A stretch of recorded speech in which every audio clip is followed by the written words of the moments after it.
שיר למעלות, אשא עיניי אל ההרים, מאין יבוא עזרי, עזרי מעם השם,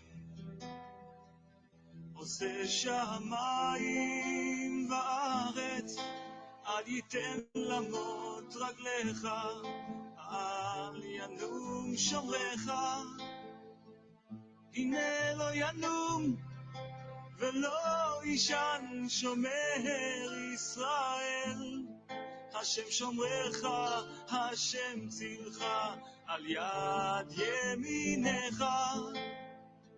יומם השמש לא יקקה, וירח בלילה, השם ישמורך מכל רע, ישמור את נפשך, השם ישמור צאתך ובואך, מעתה ועד עולם. שיר למעלות, אשא עיניי אל ההרים, מאין יבוא עזרי, עזרי מעם השם, עושה שמיים וארץ, אל ייתן למות רגליך, אל ינום שומרך, הנה לא ינום ולא ישן שומר ישראל, השם שומרך, השם צילך, על יד ימינך. יומם השמש לא יקקה, וירח בלילה, השם ישמורך מכל רע, ישמור את נפשך, השם ישמור צאתך ובואך, מעתה ועד עולם.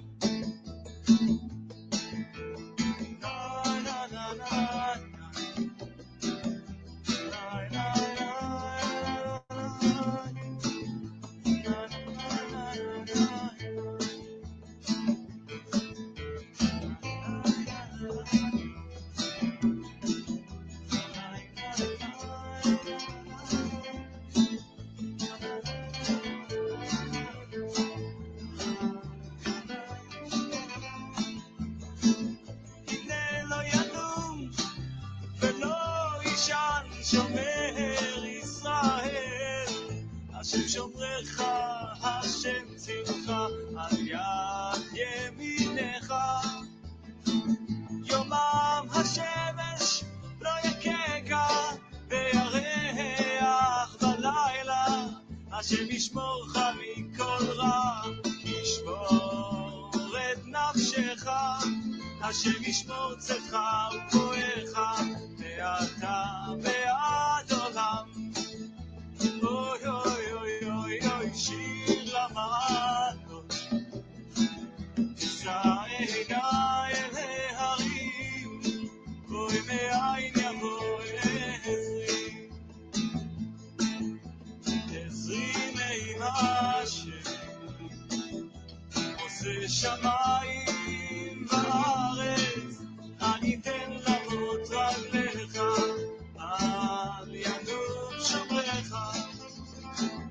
אוי אוי אוי אוי, שיר למעלות, אשא עיניי אל ההרים, אוי מאין יבוא עזרי.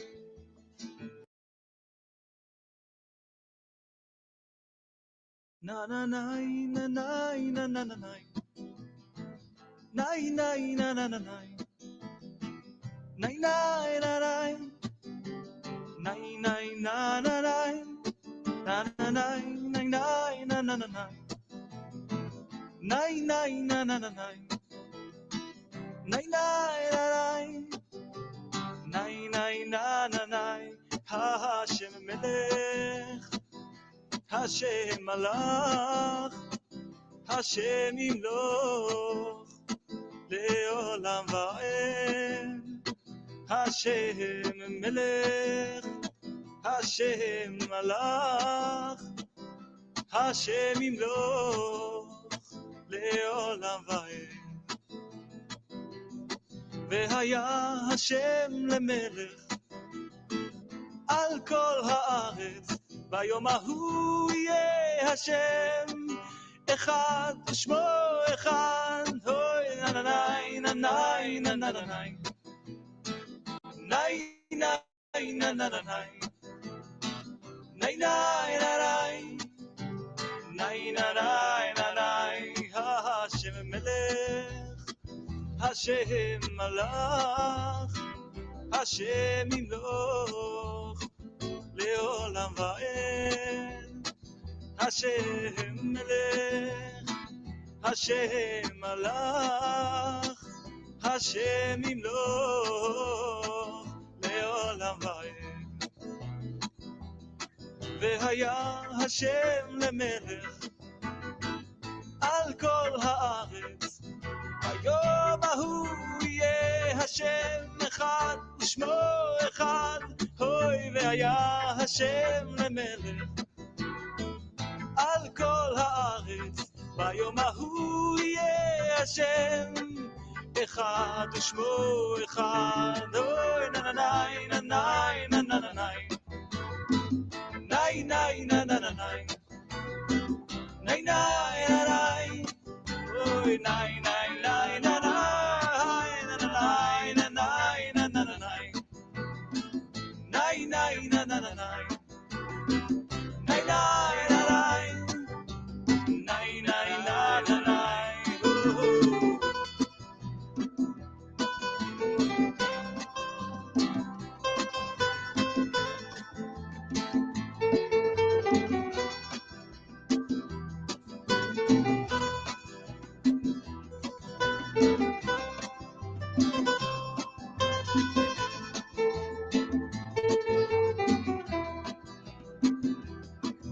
והיה השם למלך על כל הארץ, ביום ההוא יהיה השם אחד ושמו אחד. אוי והיה השם למלך על כל הארץ, ביום ההוא יהיה השם אחד ושמו אחד. אוי ננאי ננאי ננאי נאי נאי נאי נאי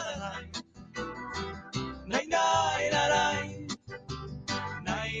נאי נאי נאי נאי נאי נאי נאי. אוי נאי נאי נאי.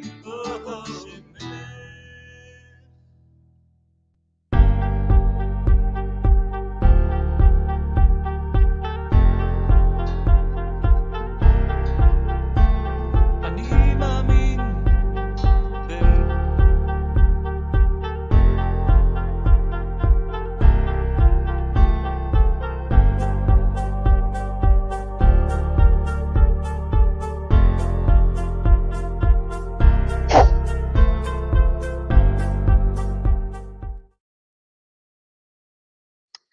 Shabbat Shalom, everybody, and welcome to this week's World Alliance of Qara'im Torah study. Thank you all for joining us. We are in Parashat Tazria, which is, in theory, meant to be Leviticus, where is it? 12 and 13. But what we're going to do today is continue. If you remember, we've been going through the different types of sacrifices. And we're going to continue on to the fifth type today, which is the guilt sacrifice. We've done so far the burnt sacrifice, the burnt offering, the grain offering, the sin offering, and the I'm sorry, the burnt offering, the grain offering, the peace offering, and the sin offering. And those are the usual translations, even though we've said that those are not very good translations, and we gave alternative translations. So today we're going to go on to the fifth type, which is the guilt offering, and that means we will have covered all 5 basic types of offerings that are brought. And I cannot overemphasize how important I think this is, and I've said it many times, that sacrifices and specific types of sacrifices maybe we'll look at some examples today, are mentioned throughout the Tanakh. And when you understand what each one does and each one is for and how each one is brought, it gives so much more, I think, depth. Because you could be going along in a verse somewhere and it could say something like David brought peace offerings to the Lord at Shiloh. I don't remember if that's exactly what it says, but that's an example, right? What's a peace offering? How do you bring a peace offering? What's a peace offering used for? Or sacrifice burnt offerings or brought a guilt offering or whatever the case may be. So I think it's nice rather than just trudge ahead in Leviticus and just get caught in the weeds, where we're just rushing through these different very technical topics such as purity and impurity, usually translated as purity and impurity, such as specific laws for the Levites. Then I think it's better we just take these couple of weeks to slow down and at least finish one unit of learning, one unit of study, which makes a complete picture, which makes a whole picture. So that's my goal for today. We'll go on to that fifth type, the guilt offering. We'll review a little bit of the other four types, and then we will see what time we have left and go into other things. Okay, so we'll get going in a second.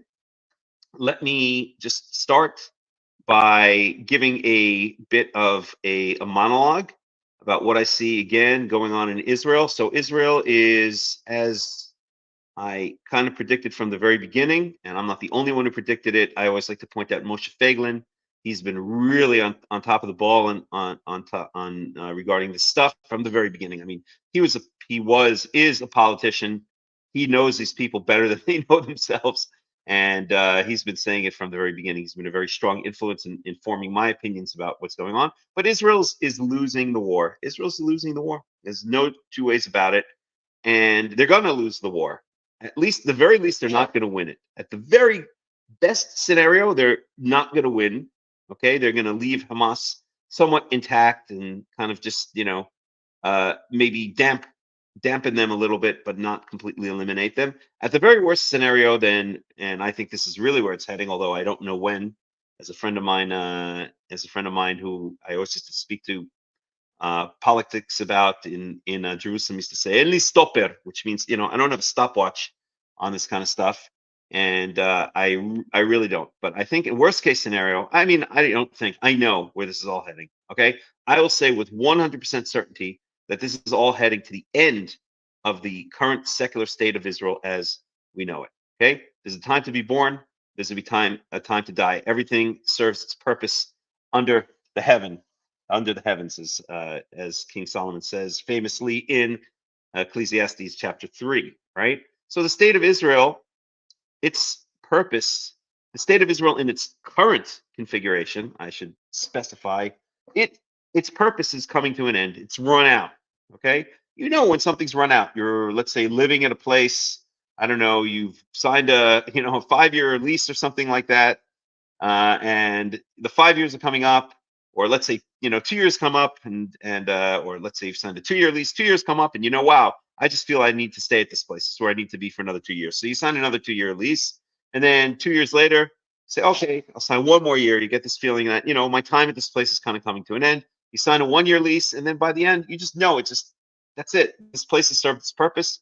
It's time to move on, or a particular person has served his or her purpose in your life, and it's time to move on, or a particular thing, a particular way of thinking, a particular mode of thinking, a particular way of dealing with things. These all serve their purpose, and eventually it's time to break out of that shell. It's time to shed that skin and metamorphose into something new. And everybody feels whatever it is in their own lives when that time is coming and when that time has come. And I think everyone, I don't know about everyone, but a lot of people are starting to really feel that the time has come for this current state of Israel in its current configuration to come to an end. And it's going to. It's going to. Okay. There's so much, and one of the ways you can detect when something is naturally coming to an end, when it's run its course, is things to start falling apart all around you. Okay. So again, let's say you've rented a place for 5 years, and at the end of the 5 years, you just know it's time to move on. The dishwasher may break, the sink may break, The neighbor who you relied on may die. The landlord may decide that they want to move their family in there instead of where instead of you, or something like that. All of these signs, you just feel everything like breaking down around you, and you just realize that phase, right? That the lessons you had to learn from that phase in your life, you've learned your lessons. It's coming to an end, and it's time to move on. Well, that's the way I think. If you look at the current state of Israel, the current secular state of Israel, that's what we see all around us. Okay, it's failing socially. There's so much social tension in the state of Israel right now between the Haredim and the ultra orthodox and the Chilonim, the secular, between the right wing and the left wing, with the whole judicial reform, the massive protests, anti-government protests, the pro-government protests. And then economically, people are finding it harder and harder to survive in Israel. Costs, especially in the big cities like Jerusalem and Tel Aviv, are going up, are skyrocketing. I remember when I first moved to Israel in 1993, I was able to rent an average apartment. I moved out of the yeshiva I was in. I won't even say it. But I have an inside joke with a friend, but the yeshiva I was in, and moved into an apartment with two other people. And for the entire apartment, in a decent neighborhood, very nice neighborhood of Jerusalem, we paid $600. Okay, now that same apartment would probably go for $2,000 to $3,000. I would imagine something like that, around $2,000, $2,500. Okay, so economically, people are struggling in Israel, and of course, militarily and politically, the place is just falling apart at the seams. We have the whole situation in Gaza. We had the whole October 7th thing, which was kind of like the 9/11 of Israel. It's equivalent to the 9/11 of Israel, and now we have imminent threat of some kind of massive attack from Iran. I haven't looked at the news in the past couple of minutes, so I don't know if it's happened. But I had a horrible nightmare about the whole thing last night. Won't even get into it. But actually, I had a nightmare that Iran sent missiles to Lower Manhattan and totally took out Lower Manhattan. So I don't know where that came from. I guess I was thinking about 9/11 or something like that. But it was a very vivid dream. And then I woke up and I'm like, oh gosh, that was just a dream. At any rate, so the current state of Israel in its current formation is coming close to having run its course. And when something comes close to having run its course, it dies. And then there's a death, and that's followed by a rebirth. Okay. A person knows in his own life when he's coming close to having run his course. His life is, that's it. He's done everything he or she is supposed to do in life. The body starts falling apart. Everything around them. This starts failing. That starts failing. When something is, you sense inside when something is naturally coming to an end. And I can just sense, and I think many people, I'm not saying I have any special powers, I think many people can just sense right now that the state of Israel in its current configuration is coming to an end. It served its purpose, the secular state, with all of the compromises it's made, the Haredim, the ultra-Orthodox not being drafted, and the constant tension between its identity as a Jewish state versus its identity as a democracy. All I ever heard, every moment I've ever spent in Israel is a demokratia, is a Medina Yehudit, demokratia, Medina Yehudit, a democracy and a Jewish state. So all of these compromises, the compromises with trying to allow a foreign people, which we quote unquote colloquially call the Arabs, to share the land with us, and thinking we're going to make some kind of kumbaya moment, almost like when Shem or when Hamor, I guess when Shem offered to Shimon and Levi, let's intermarry. You'll marry our daughters, we'll marry your daughters. We'll become all one people after Shem had raped their sister Dinah, right? So this stupid, naive idea that we're going to integrate into one big, happy, multicultural state where we respect our differences, but we're all heading towards the same goal is nonsense. You cannot not be a Jewish state, as Rabbi Kahana, and I'm not a Kahanist per se, but I agree with much of what he said. Rabbi Kahana always used to say that you cannot expect the Arabs, when they hear the national anthem of Israel, right? Kolod baleva panima nefesh Yehudi homia, that the soul, the Jewish soul, yearns, right, for Israel, for the land of Israel and Jerusalem. No Arab could possibly identify with that. So how could the Arabs be integrated into a state that has any identity of as Jewish at all? It's completely antithetical to who they are and what they believe and what they care about, and it should be.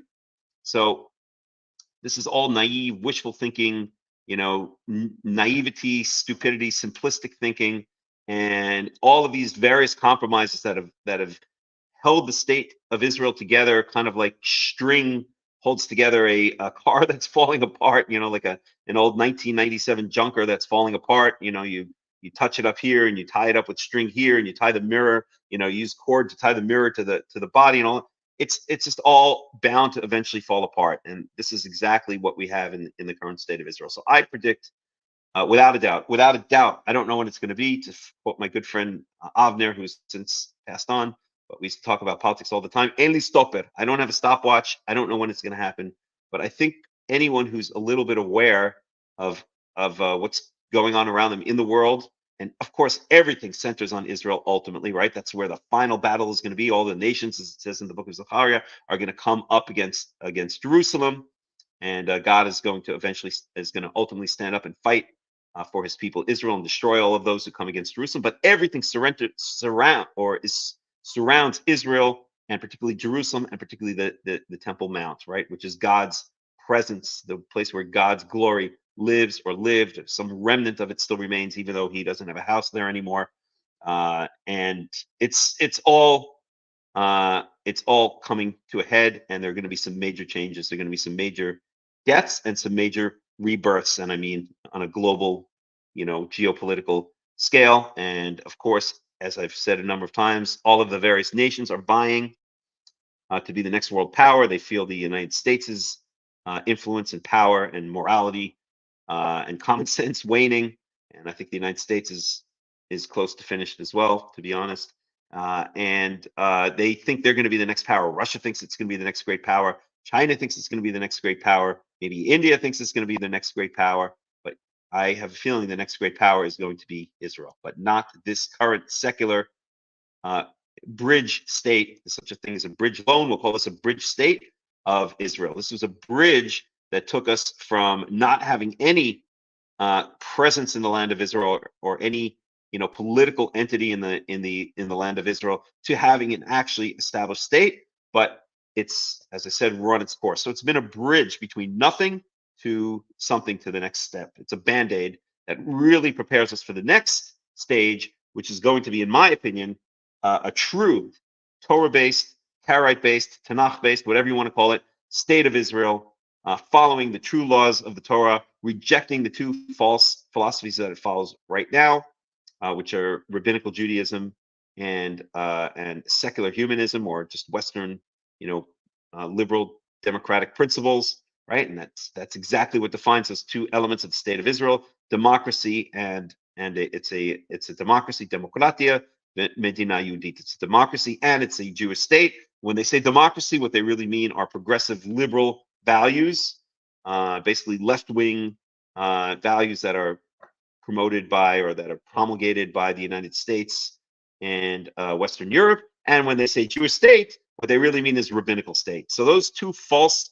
philosophies, those two false gods, are bound to fall, are bound to fail, and bound to be exposed for the false gods that they are. And the only thing that could be left is for that current conception to die, the current state of Israel to die. Sadly, I hate to say it, unless it's some kind of miracle that will be accompanied with lots of death and destruction, but that's in God's hands. Hopefully it'll be kept to a minimum because of God's great mercy, and from it will arise from the ashes a new rebirth, which will be the true state of Israel that we all dreamed about, that I dreamed about when I made Aliyah.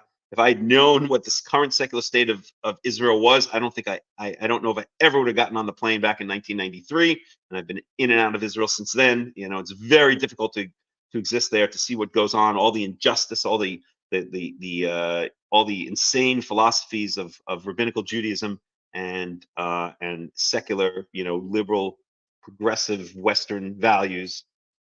And it's going to end, and something else is going to rise. And I think the next great superpower is going to be the state of Israel, the true state of Israel that we all dreamed about, where everyone who is an Israelite and the Gerim who join Israel, and Gerim means coming and living in the land of Israel, have a portion in the land that can never be taken away from them, according to Leviticus 25, where it speaks about the Jubilee year, which we'll get to in a couple of weeks. We'll have each person will live tachat gafno v'tachat te'enato, under his vine and under his fig tree, in peace, in prosperity, and with the wisdom, with connection to Yahweh, the God of Israel, and connection to wisdom, and hopefully in a good, peaceful relationship with our neighbors. And I mean that individual, each Jew, each Israelite getting along with the other Israelites well. There's always conflicts. That's why I have the court system, and Israel getting along with the surrounding nations well, just as it did in the time of Solomon, where the surrounding nations were pretty much at peace with Israel. We know that Hiram, the king of Tyre, of Tsur, he sent what you call wood and workmen to go build the palace of David, was it, or Solomon? I think it was David, and maybe Solomon also. And we know that, for instance, the queen of Sheba came and visited Solomon to see if the rumors that she had heard about this wise king and this great and prosperous kingdom were true. So there is a hope that this new state of Israel that arises returns to that status in the world that really Israel was always meant to keep and always meant to hold. But because of our sins, we are a stiff-necked nation. We're exiled from our land. We were punished. We were horribly punished.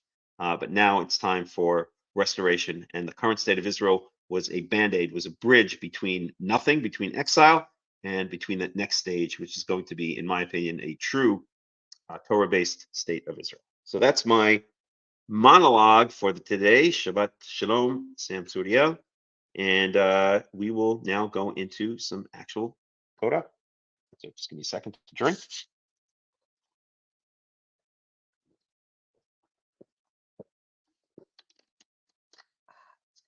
Nothing like sparkling water. That's what I drink all day long. Okay. So let me set up the screen here.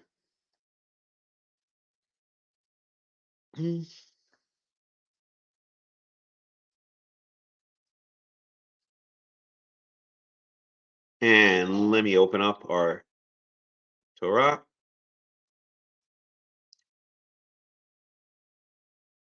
And let me open up a couple of other things.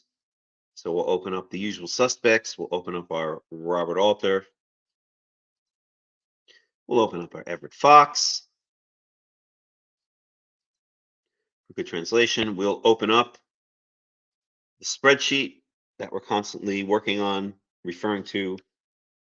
And I always mention, if you want access to the spreadsheet as a viewer, please let me know, and I'll be happy to give it to anybody who would like. What do I do with that? All right.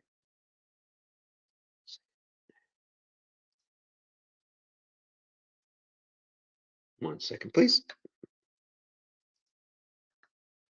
And by the way, we shouldn't have any internet problems this week, except for, of course, we know that once in a while, once every study, for some reason, it freezes up. I don't know why. There's not much I can do about that.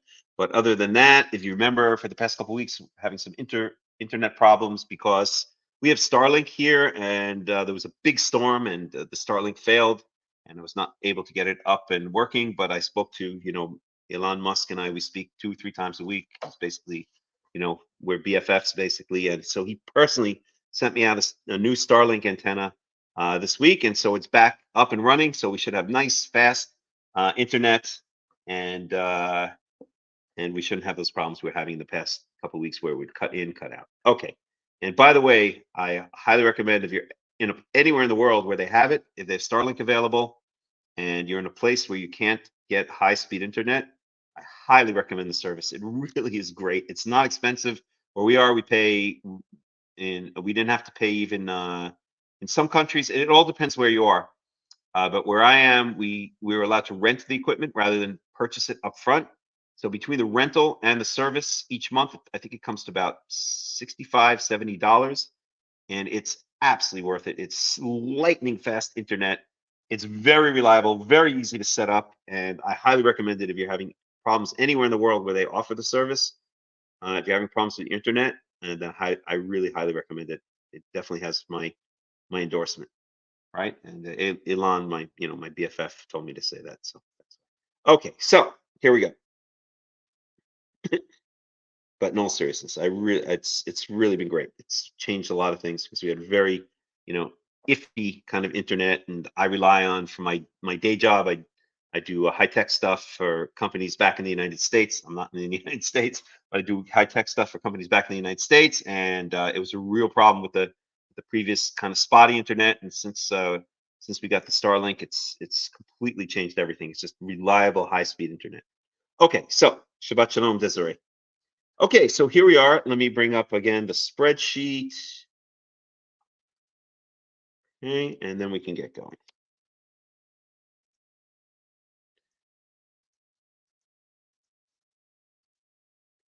Here's our spreadsheet. And we are in, let's see, we're in Leviticus. So we finished, was it 5? I have to see again.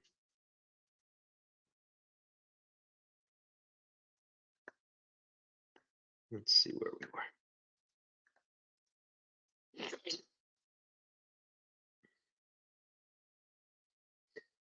We touched this 5 minutes. No, we didn't do this yet.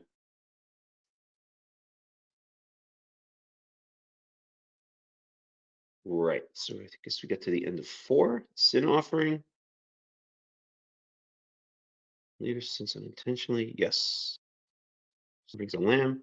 Yes, we got up to the end of chapter 4. In fact, this should confirm it, the spreadsheet here. Well,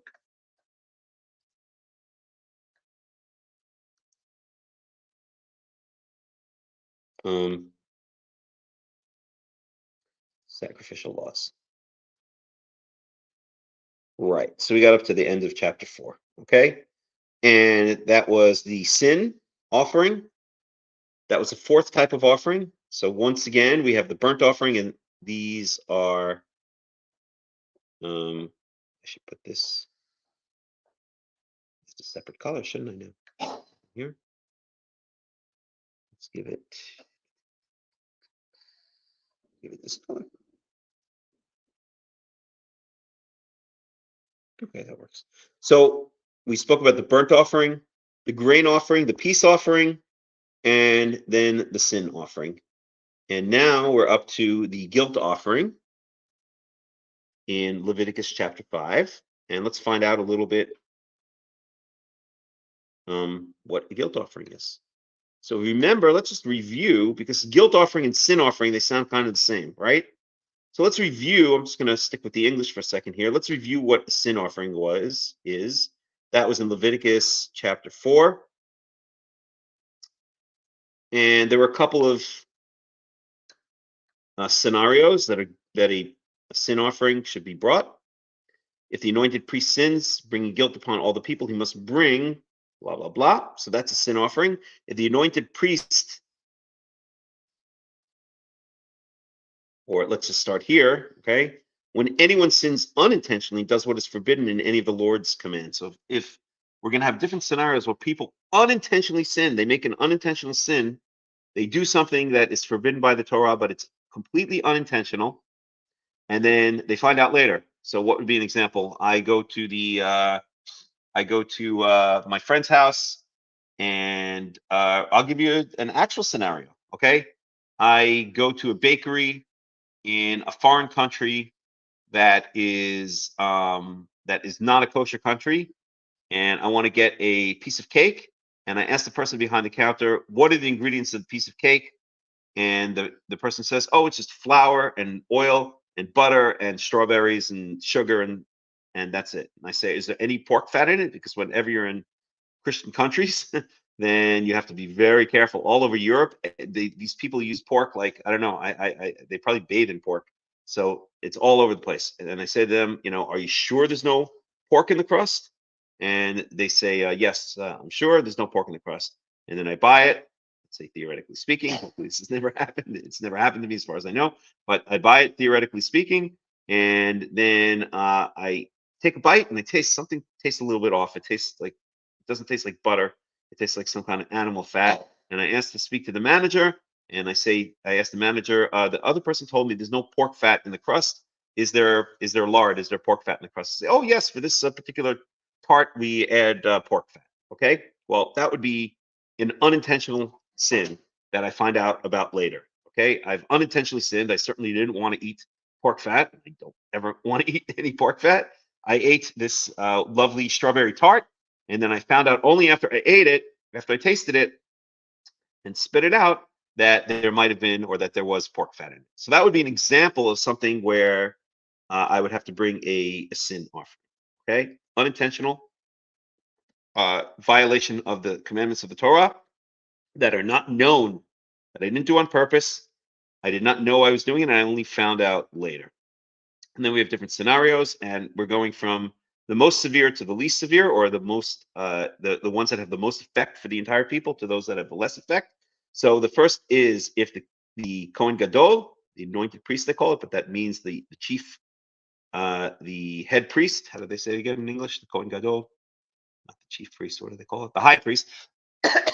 So the high priest does that. Then he's got to bring he has to bring a sin offering, and it's a bull, and bulls are extremely expensive. If the whole community sins, so that's pretty serious too, because the whole community is affected. They sin unintentionally, and then they find out about it later. Okay, they realize their guilt later. Then they also have to bring a bull. Okay.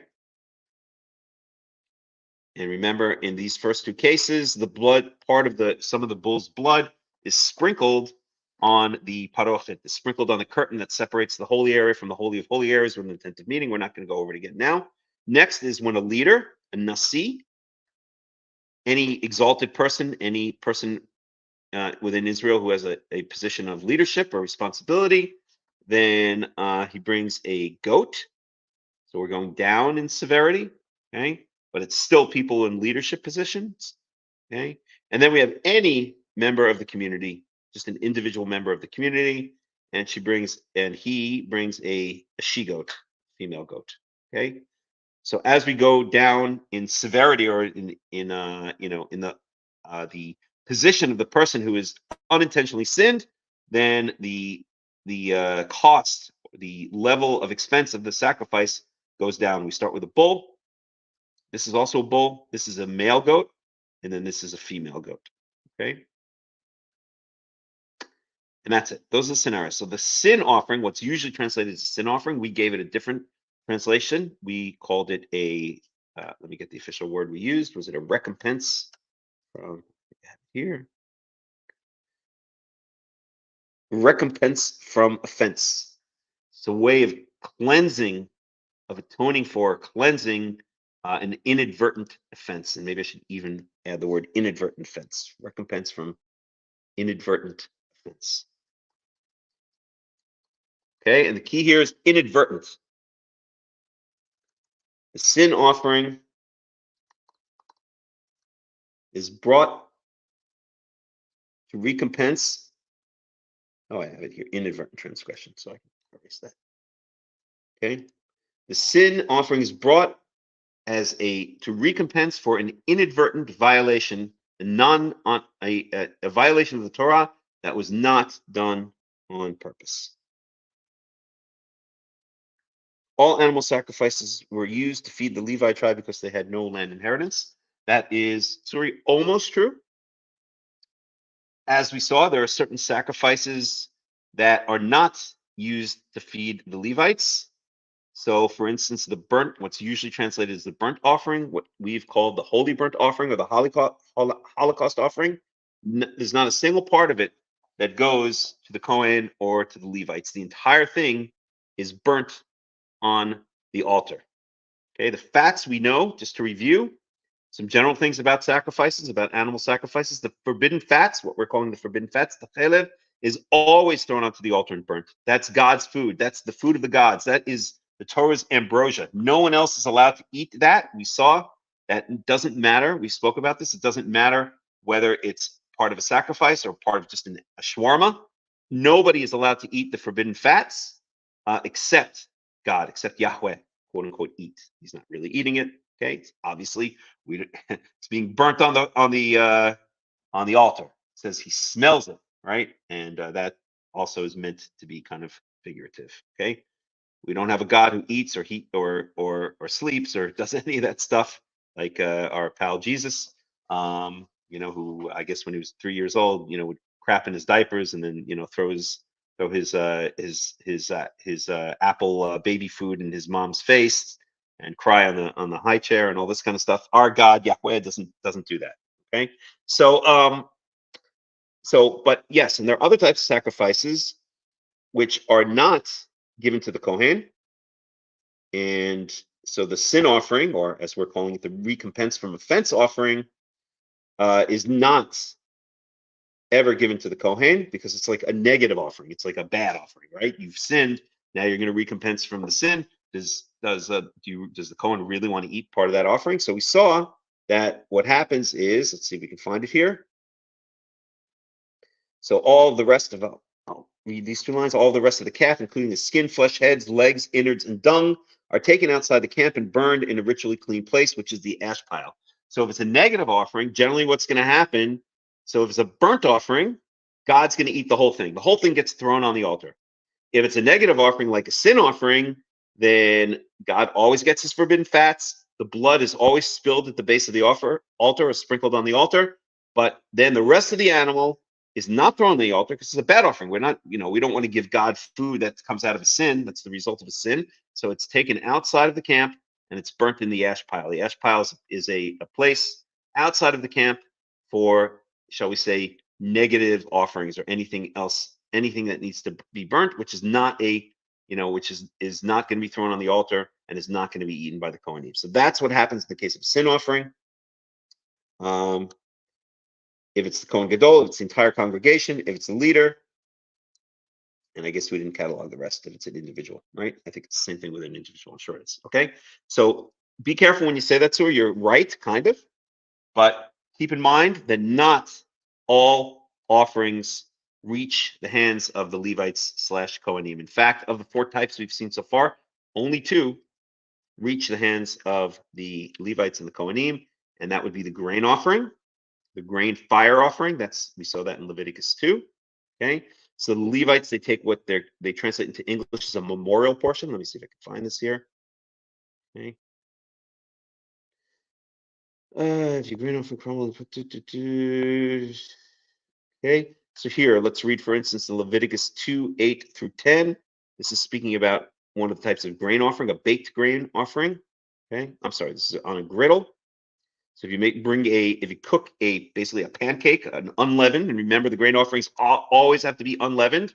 Fire grain offerings that are thrown on the altar must be unleavened. No yeast, no honey. Honey is food for yeast, just as if you make bread today, sugar is food for the yeast you buy in the store. Okay, so they must be. It is absolutely forbidden to throw a leavened grain offering onto the altar. So this unleavened bread, in this case, baked in a griddle. I'll read in verse 9 here. Bring the grain offering made of these things to Yahweh. Present it to the priest. So you bring this cake that you basically fried up in a griddle. Who shall take it to the altar? He shall take out the memorial portion from the grain offering and burn it on the altar as a food offering. So you bring the Kohen this cake or this loaf of unleavened bread, this flat bread that you've cooked on a griddle. He takes a piece of it, throws it on the altar as a fire offering of grain. Okay, it's unleavened. Burn it on the altar. I'm just going to continue reading. We're over here. Burn it on the altar as a food offering, an aroma pleasing to Yahweh. And then the rest, after the memorial portion is broken off, meaning a piece of it, right? Maybe a tenth, maybe 20th, it doesn't say exactly. Then the rest of the grain offering belongs to Aaron and his sons. It is the most holy part of food offerings presented to the Lord. Okay, so in that case, in the case of a grain offering, then a memorial piece, a portion of it is thrown onto the altar, given to God as his portion, and then the rest goes to the Levites. It's the same with a peace offering. So in the case of a peace offering, what we're calling a peace, sometimes it translates as a fellowship, we called it a what? What do we call it again? A communion offering. I think that was based on Robert Alter's translation. So in that case, so this is a good offering, right? It's a good thing. The grain offering in chapter 2 is a good thing. Okay. The burnt offering is a good thing also, or it's a kind of a general thing. It's the most basic type of offering, but generally a good thing. Actually, it accompanies both good and bad. Okay. But the burnt offering always, the burnt offering really is short for the holy burnt offering or the Holocaust offering. Everything is thrown on the altar except for the parts that are no good, the legs, the head, discarded. Actually, wait, they might be thrown on the altar as well. In the case of the burnt offering, I'd have to go back and check. But basically, everything is thrown on the altar. The Kohen gets nothing. Okay. In the case of this peace offering, or fellowship offering, or communion offering, then in this case, let's see, where is it? Offering to the Lord. All the fat is connected with the kidney, so that's the forbidden fat. That's thrown on the altar. Okay.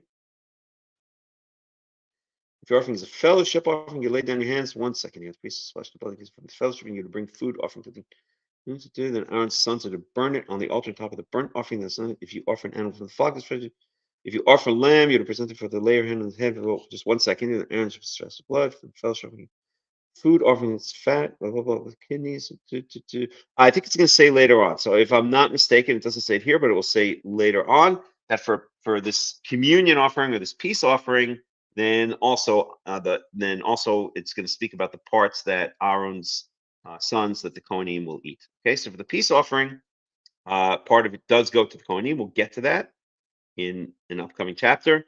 And for the sin offering, that's a negative thing. So nothing except the forbidden fats. The forbidden fats always go on the altar. Always, always, always go on the altar. If it's a sacrifice, the forbidden fats, doesn't matter if it's a positive sacrifice, a negative sacrifice, a good sacrifice, a bad sacrifice, the forbidden fats always go on the altar. The blood is always spilled at the base of the altar, or in the case of the sin offering, part of it is sprinkled on the parochet, on the curtain between the Holy of and the Holy of Holies. But the rest of it does not go to the priests. It gets taken outside the camp and gets burnt on the ash heap because it's a negative offering. It's a sin offering. Okay. Let's see. Now let's move on to the guilt offering and see what happens. Okay. So we are now going to pick it up in chapter 5. Any questions, any comments so far? Any questions, any comments so far? Anybody? Going once? Going twice? Here's Phil. Welcome, Phil. At the stage. Hello, Phil. I'm going to mute you. You can unmute yourself if you want to say something. Okay, so let's move on now to Leviticus chapter 5. We'll bring it over to the Hebrew. And now we're going to be talking about what's called a guilt offering. And one of the things we're going to want to do is compare and contrast the guilt offering with the sin offering. The sin offering we learned about in chapter 4. And hatat, it's called in Hebrew. And 1 second.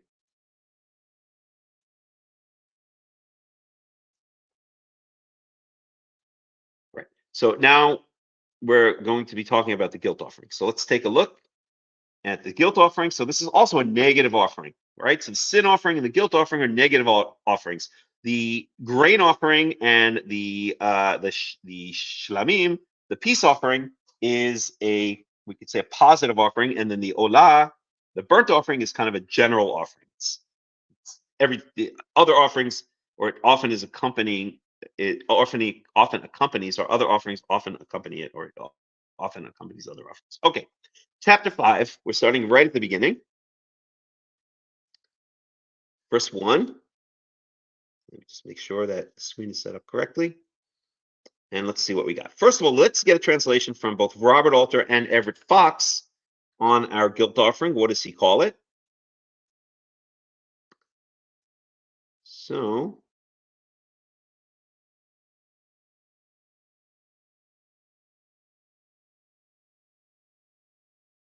Leviticus chapter 5.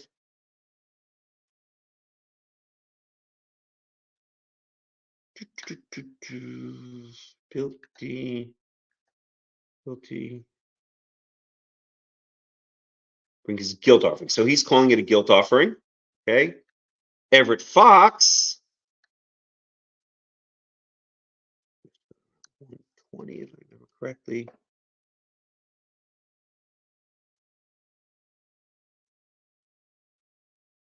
So if Robert Alter calls it a guilt offering, then Kal V'chomer, probably every fox is, but you never know. Let's see here. Is Asham his guilt offering? So he calls it, Asham is just a transliteration of the Hebrew word for it, okay? And Asham, in English, he calls it a guilt offering. So this is a guilt offering, okay? Not a sin offering, a guilt offering. Remember, the sin offerings are brought for unintentional sins. Either the Kohen Gadol, the entire congregation, a leader, or an average lay Israelite.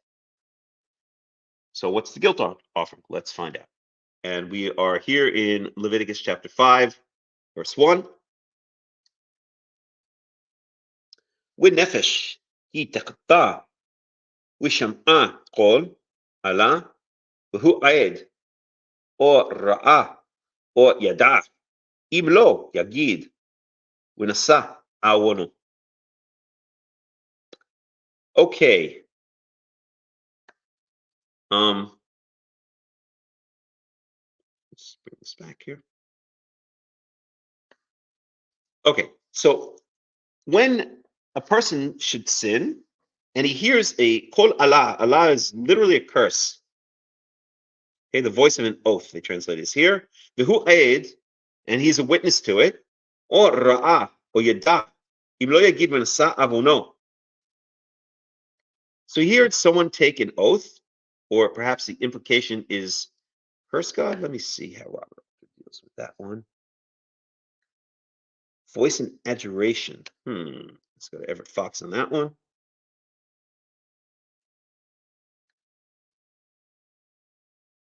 So he translates it as carrying a threat. So that's, I guess, a voice and adjuration. And there's no commentary on that from Robert Alter. So let's see here. Let's go for a second and check it out. Here, let's look at some of the English translations. This is Leviticus 5. So the NIV. Actually, let's go to this. It's commentary. Yeah. So the voice of swearing. So that's the most literal translation. And Allah is an oath or a curse. It's often translated as. So let's get an exact definition, since we've seen it now translated a number of times as adjuration. Let's get an exact translation of adjuration. Let's try to pick apart what they're talking about here. Supplication, adjuration. Okay, instance, supplication. Okay. All right, so let's get a little bit of a commentary here. Okay. Hear the voice of adjuration and might be a witness. Whether he's seen the offense or known of it, he does not tell it. So this is the Ellicott's commentary for English readers. Let's see what we can get out of him. Having laid down in the former chapter the regulations about the sin offering, and having shown how these regulations are to be carried out when the offense against the divine law is inadvertently committed by the spiritual head of the people, by the whole congregation, by the sovereign ruler of the nation, and by the individual members of the community, the lawgiver now proceeds to set forth in Leviticus chapter 5, 1 through 13, the trespass offering, which we're calling the guilt offering, which every Israelite is to bring when he has violated certain precepts here specified. The first instance adduced is that of failing to come forward as witness after the judicial adjuration has been uttered. It was the duty of every member of the community to aid the authorities in maintaining the integrity of the divine law. Hence, when an offense was committed, which the constituted tribunals were unable to bring home to the offender for want of evidence, a solemn adjuration was addressed by the judge to individual members, to a district, or to the whole community. If after such adjuration, anyone who was cognizant of the offense failed to come forward to testify what he knew, he was considered in the sight of God as participating in the transgression which he had thus concealed. Is with reference, this is, by the way, an excellent explanation. It is with reference to this law that we are told, whoso is partner and thief hateth his own soul, he heareth cursing and betrayeth not, i.e., he hears the adjuration of the judges and yet stifles his evidence and thus becomes a partner with the culprit. An instance of this adjuration is recorded in, then we go to the New Testament, so forget that, blah, blah, blah. Okay, Let's get one more commentary. Okay. So Benson commentary, and hear the voice of swearing and is a witness. The meaning seems to be. So here we go. This is our first hint that it's not 100% clear what's being spoken about here. And I'll explain in a second what this Ellicott commentary is saying. But let's read this Benson commentary. Okay. If a person sinned in not revealing the voice of swearing which he has seen, that is, been a witness to or been present when it was said or known by sufficient information from others, okay, but it must be observed that the word Allah in Hebrew here used probably means cursing, blasphemy, or execration, and that either against one's neighbor or against God. This seems to be principally intended here, if not also, as many suppose, false swearing, for the crime spoken of is so high a nature that he who heard it was obliged to reveal it and prosecute the guilty. So that's another explanation. Already we're getting different explanations. I think this is a less compelling explanation. Let's read on a little bit. Some think the expression ought to be rendered the voice of adjuration, or being adjured in the name of God when he is called to be a witness in a cause to speak the truth. For in those countries, the judges were wont to demand in court of accused persons or witnesses in the name of God to declare the whole truth, and this laid the same obligation upon them as the administering of an oath now does with us. So this is now basically saying what the Ellicott commentary said, more or less. Okay, see instances of this, etc., etc. Okay, let's get one more commentary, maybe.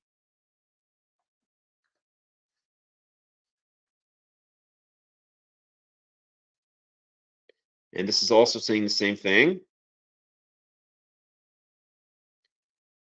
One second.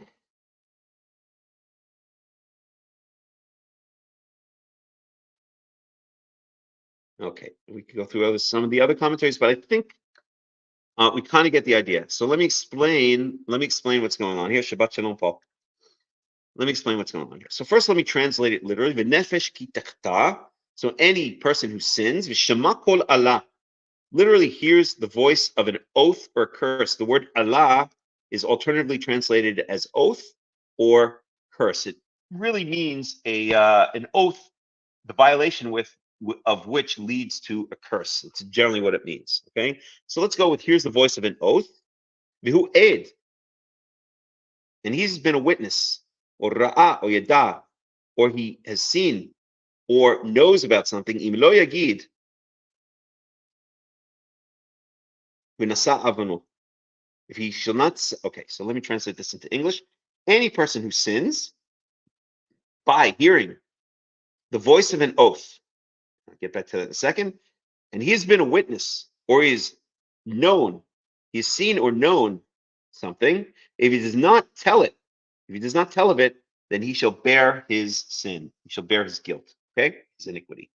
So what does this mean? So as a number of the commentaries explained, what this seems to mean is if there's a court case going on, okay, and let's focus on these three words here. V'shema kol Allah. Here is the voice of an oath.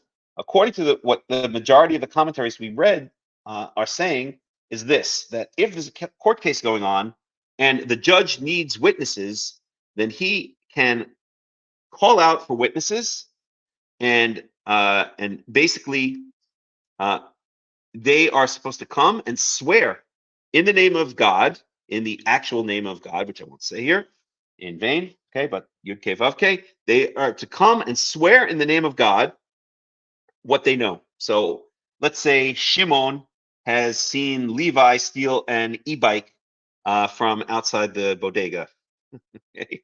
And then or Shimon has seen somebody steal Levi's e-bike from outside the bodega. We want to make it achshavi, we want to make it up to date. And then Shimon goes to court and wants to get his e-bike back, and the judge says anybody who has seen, who knows anything about Shimon's e-bike being stolen from outside the bodega, please come and give your testimony under oath.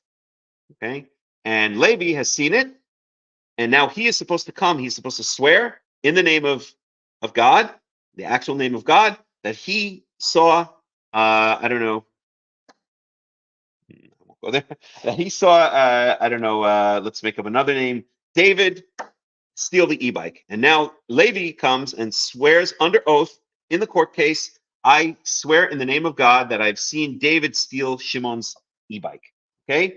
If he doesn't do that, if the call goes out for witnesses and he doesn't come and answer the call because he knows what happened to this e-bike, then he nasa avono, that he bears his sin. Okay? That's what the majority of the commentaries seem to be saying. And the key here is Shema kol Allah. He's heard the voice of he's heard the call for oaths. Let's translate it that way. The call has gone out for people who know anything about the case, who have any evidence in the case, to come and swear under oath what they've seen, right? I hereby solemnly swear that I will tell the truth, the whole truth, and nothing but the truth. That kind of oath, except using the actual name of God, which is much more serious. So that seems to be what this is talking about. If we had more time, maybe we'd check out some more commentaries. I'm a little bit disappointed that Robert Alter doesn't have anything to say about this. Maybe he does, and I'm just missing it.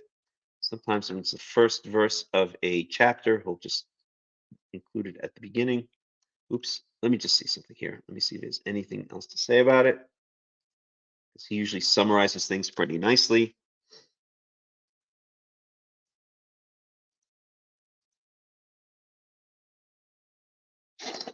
One second here. So we're going to 894.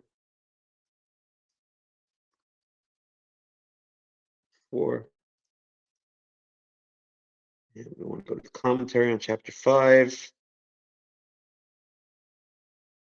Okay.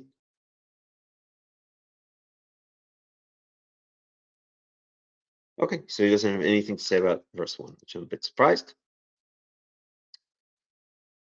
Okay, so Robert Alter's translation, however, is, and should a person offend when he's heard a voice in adjuration, he being a witness or seen or known, and if he does not tell, he should bear his punishment. And again, we should, for completeness, and then we can move on, we should get a definition for adjuration.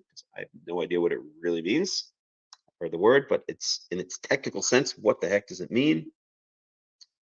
What is an example of adjuration? He cried in the king's name, let us fight.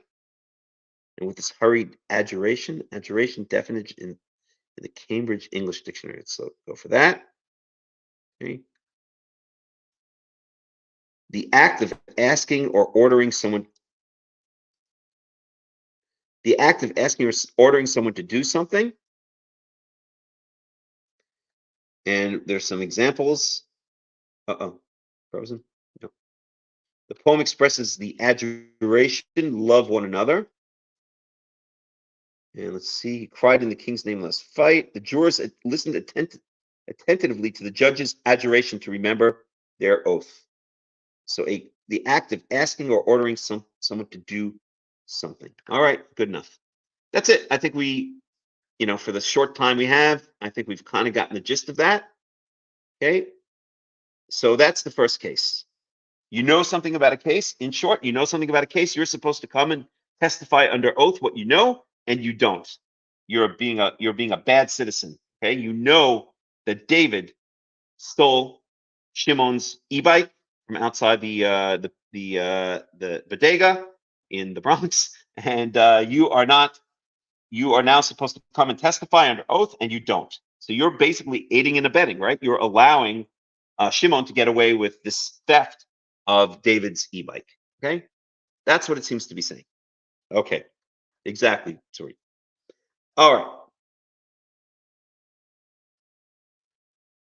Verse 2. O nefesh asher tig'ah b'chol davar tameh או בנבלת חיה טמאה, או בנבלת בהמה טמאה, או בנבלת שרץ טמא, ונעלם ממנו, והוא טמא ואשם. So this is a case. So first, let me translate it more or less word for word. Or a person who touches any unclean animal, anything that's unclean, speaking about unclean animals, או בנבלת חיה, the carcass of a wild animal, the carcass of an unclean wild animal, or benivlat behemat me'ah, or the carcass of an unclean domesticated animal, Obenivlat sheretz, or the carcass of a sheretz is usually translated as a swarming thing, creeping things. Okay. Tamei, also unclean. Minelami menu, and he doesn't know about it. It's hidden from him, meaning he didn't know that he did it. So I don't know. You're walking down you're taking a hike in the woods, and you think you've stepped on a bunch of leaves, and you've stepped on the carcass of a dead pig. Then this is a situation like that, it would seem. Okay. V'hu tamei v'ashem. Now he is become impure, because if you have any contact with any of these things, you yourself become impure. Okay, if you touch the carcass of a dead animal, you become impure. And it speaks more about this in Leviticus chapter 11. Okay, and you're guilty of this. Okay, so first of all, are you allowed to become impure in your daily life? In my opinion, the answer is yes, because it's impossible, right? You're walking down the street, you're gonna be around all kinds of things that keep you impure, right? I mean, if you just step on I don't know, a dead bird or something like that, it can happen all the time, right? So I don't think, my understanding is, and jury for me is still slightly out on this, but the way I've understood it for years now is that a person is allowed to remain in a state of impurity, but he's not allowed to remain in a state of impurity if he goes anywhere near the holy temple, anywhere near the tabernacle, anywhere near the tent of meeting, or if he has any contact with any of the holy items, such as the kodesh, the holy food that's set aside, that's been dedicated to God. Okay, so I think what this is saying is that a person has inadvertently entered a state of what they call ritual impurity, and he is now, I'm guessing again, he's guilty for it. And the reason he's guilty is because then afterwards, in the state of ritual impurity, he has gone to the temple or gone to the tabernacle to bring a sacrifice or something else like that. Okay, he's entered the area of the temple in a state of ritual impurity. There's nothing, in my opinion, and again, the jury's still out. I've been trying to figure this out for years, and I have to admit the jury's still out, because one could make a case that one is supposed to go to great efforts to constantly be in a state of ritual purity, which we haven't spoken about yet, or we've spoken about in previous years, because if you're not, then maybe the ritual impurity can spread by contact, because contact with someone who's ritually impure in many cases spreads it to the other person. So, but I'm going to stick with what I've come to understand over the past years, which is that one is allowed to enter a state of ritual impurity, such as by touching the carcass of a dead animal. But one has to be careful to make sure that he's gone through the purification ritual, which usually just means bathing and waiting to the evening in the less severe cases, such as touching a dead animal, before coming into any kind of contact, before going to the temple or the tabernacle. In other words, before you go up to the temple or tabernacle, you have to make sure that you've done all of the cleansing rituals to make sure you're in a state of ritual purity, because you cannot bring any kind of ritual impurity. You can't drag your own ickiness into God's house. Okay, and we've spoken in previous years about this idea of ritual purity and impurity. So that's what I think is the situation. Verse 3. בטומאת אדם, לכל טומאתו, אשר יטמא בה, ונעלם ממנו, והוא ידע, הוא אשם. So not only in verse 2, excuse me, let me drink. He's touched the carcass of a dead animal, which has imparted upon him ritual impurity. He's in a state of ritual impurity, which has to be cleansed before going to the temple. In the second case, he's contracted ritual impurity from another person.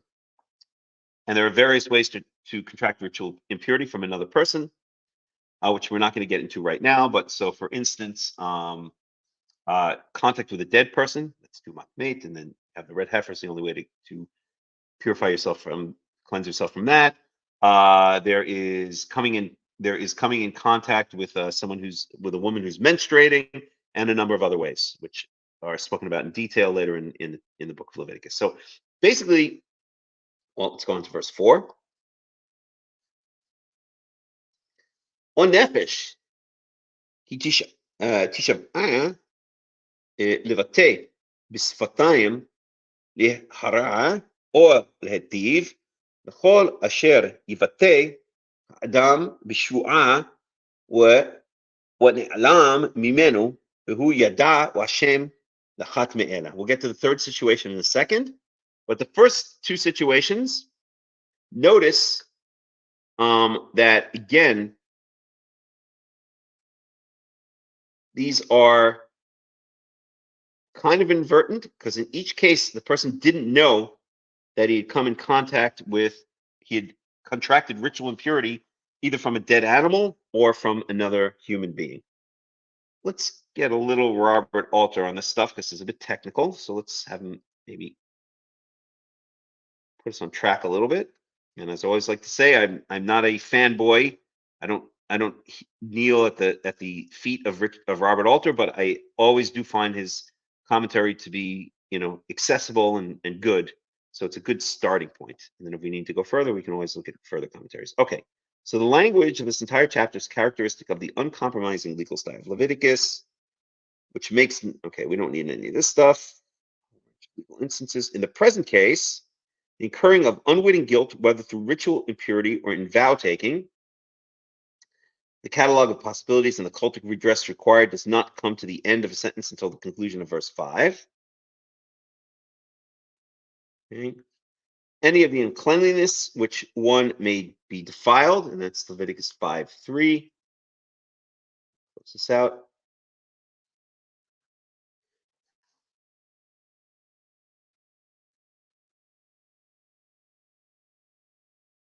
Right. So here, verses 2 and 3 are speaking about acquiring ritual impurity, either from an animal or from a human being.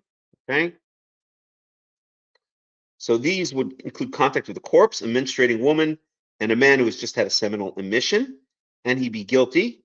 The Hebrew Hashem, here at the end of verse 2 and elsewhere in the chapter, primarily means to be in a state of guilt, to incur guilt, but what is involved in these laws is unwitting infraction. Because what is involved in these laws is unwitting infraction, many interpreters understand the verb to indicate something like acknowledgement of guilt, though it is not entirely clear that it bears that meaning. Okay? Okay, so let's go on here. So again, we're talking here about inadvertent sins in this case. Okay? And I'm sorry, we haven't even gotten to the guilt offering. That's why it's inadvertent. So these are still sins. Okay. Okay, let's back up a little bit. We're still we haven't even gotten to the guilt offering yet. We're still in the sin offering. So the sin offering, okay, let's back up. Chapter 4, we said it speaks about what you do if the Kohen Gadol sins inadvertently, the entire congregation sins inadvertently, a leader sins inadvertently, or an average lay Israelite sins inadvertently. And now in chapter 5, now we're getting examples, or we're getting specific instances of these types of inadvertent sins that will warrant bringing the sin offering of these 4 levels: the Kohen Gadol, the entire congregation, the leader, or the average lay Israelite. Now we're going to get specific examples of sins that might be committed inadvertently, which would cause the bringing of a sin offering. Okay, so these are the examples we got. You've had contact with something that's imparted upon you ritual impurity, and you weren't aware of it. And then in verse 4. So let's talk about verse 4 here. או נפש כי תשבעה לבטא בשפתיים להרע או להיטיב לכל אשר יבטא אדם בשבועה. Let's stop right there. ונעלם ממנו. Let's stop right there because that's the semicolon. Remember the etnach, the etnach, that little wishbone thingy. Where is it? Is a semicolon. So let's go up to here. So, or any person who takes an oath with and expresses with his lips lehara'ah or lehetiv, to literally it means to do something bad or to do something good, but what it means is to refrain from something or to partake in something. So an example of lehara'ah or lehara'ah would be God, and I'm not going to say it in the form of an oath. God, I swear to you that for the next that if you cure me of my cold, then for the next 8 weeks I will not eat any Doritos. Okay, and then by mistake you go to I don't know where I'm with these examples from. At any rate, you go to the Burger King, the kosher Burger King. They have kosher Burger Kings in New York, back in Brooklyn, and stuff like that. Not New York, thank God.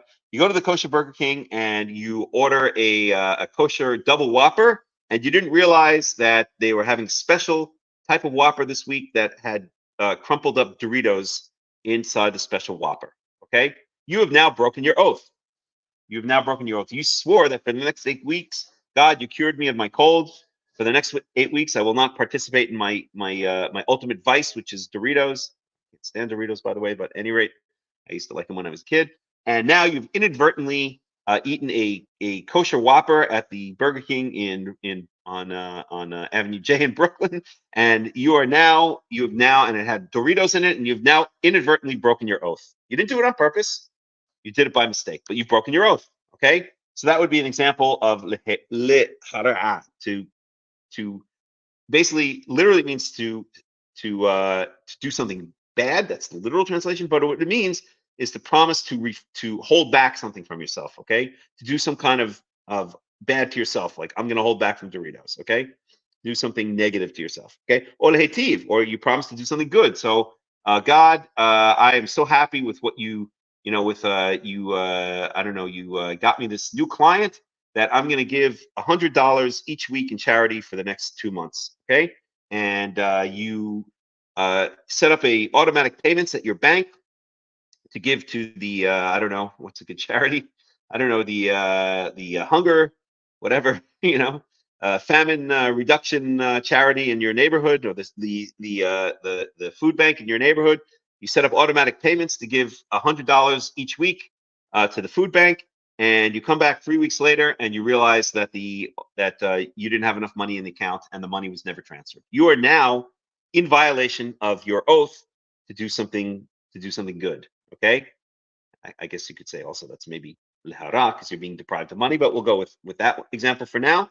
Okay, but it was completely inadvertent. Nonetheless, you've broken your oath. You promised, you swore in the name of God that you were going to give $100 to the food bank each week, and you haven't done that. Okay, so now you've broken your oath, but it was a mistake. You didn't know about it, and you're guilty. But you're not. You didn't do it on purpose. Okay, you're guilty of violating your oath, but it wasn't deliberate guilt. It was a mistake. It was unknown. Okay, it was inadvertent. And then you find out about it later. Okay,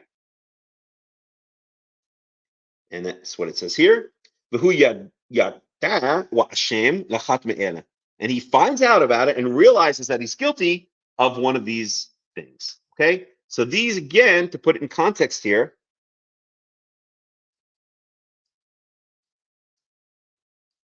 So resolve it. Oops. As soon as practicable. Paul, are you a pilot?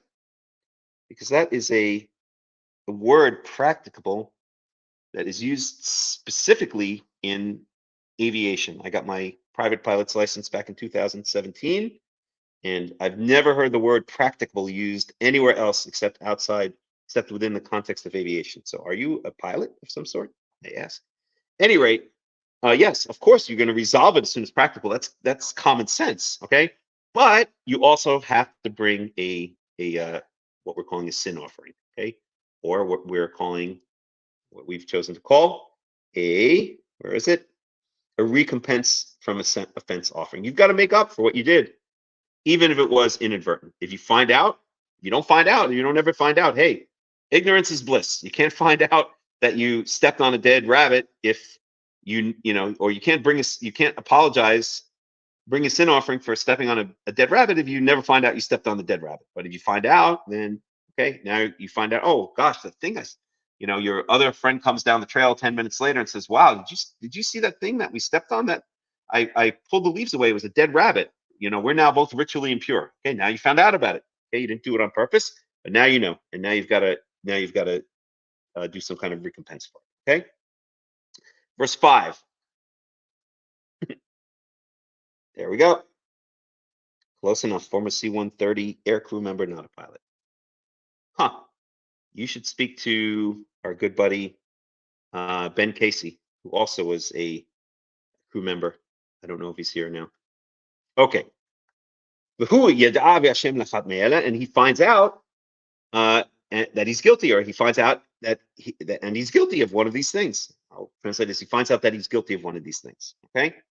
Verse 5. והיה כי יאשם לאחת מאלה, והתוודע אשר חטא עליה. And if he finds out, והיה כי יאשם לאחת מאלה, and if he knows, or if it turns out that he's guilty of one of these things, and these are just examples. The Torah works with examples. Lo tivashel gedi b'chelev imo. Don't cook a kid, a baby goat, in its mother's milk. In my opinion, it's just standard for not cooking any mammal in its own mother's milk. Someone once asked me, Hakham Melech, and I never call myself Hakham Melech, but it sounds better if you ask a kosher question to a Hakham. Hakham Melech, what about chickens? Does that law apply for chickens? Well, you don't have to be much for Hakham to answer that question, right? I won't even give the answer, right? Can you cook a chicken in its mother's milk? I said, get out of my face. Go study biology before you waste my time. All right. I kid you not. Someone once asked me that question.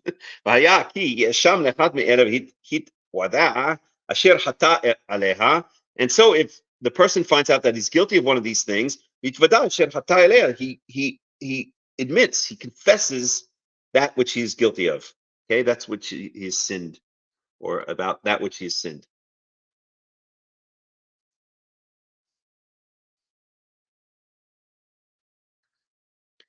Yeah, I know, sorry, but that's a whole different story. And they're right. It's impossible without the sacrificial system set up to keep this part of the Torah, unless you're talking about the other polemic that the Christians use, which is it's too complicated, you're always going to fail, and therefore you need the grace of Jesus to be able to survive in this world, which I always say that's a bunch of baloney. I always say when Christians tell me that, I always say, who says you have to live your life? Oh, shoot.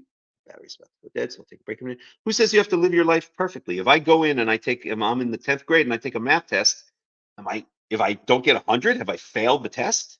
Hey, I got a 92. That's pretty good. I got an 83. I got a 76. I passed. We don't have to live. The Christians like to make this false. It's almost like I think technically, I guess it would be a straw man argument.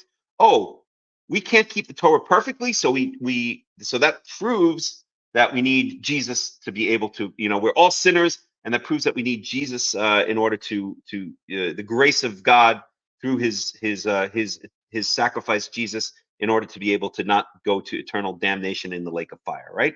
But that's a straw man argument. Who says we have to keep the Torah perfectly? Nobody can keep the Torah perfectly. Okay, as Solomon says when he inaugurates the temple, he says there is not a man who does not sin. Okay, everybody sins. We're not required to get 100 on this test of life. If we were able to get 100 on the test of life, we wouldn't be human beings. We'd be gods. We'd be God. Gods. We'd be God, right? The whole point of being human is that we cannot and are not expected to get 100 on the test. We're just supposed to do the best we can, right? Just like a good parent says, if the child comes home and says, Mom, Dad, I only got an 82 on my math test, and a good parent says, did you do the best you can? Did you feel you did the best you can? And the child says, yes. I said, well, that's all we can ask for you. Okay, try, maybe you'll try study hard, and maybe you'll get even better next time. So it's a false dichotomy that they set up. Okay. It's a false dichotomy. It's a straw man's argument. They set up an argument which is a false argument, and then they say the solution to that false argument is Jesus. Okay. So the first thing is the person has to confess his sin. Confess his sin to who? Well, not to the priest, right? Not to the pastor, not to the rabbi. You confess your sin to God. Okay. In Judaism, we confess our sins to Yahweh. Okay. And then verse 6, והביא את שמו ליהווה על חטאתו אשר חטא, נקבה מן הצאן kisba or si'irat izim lachatat v'kiper alea kohen mechatato.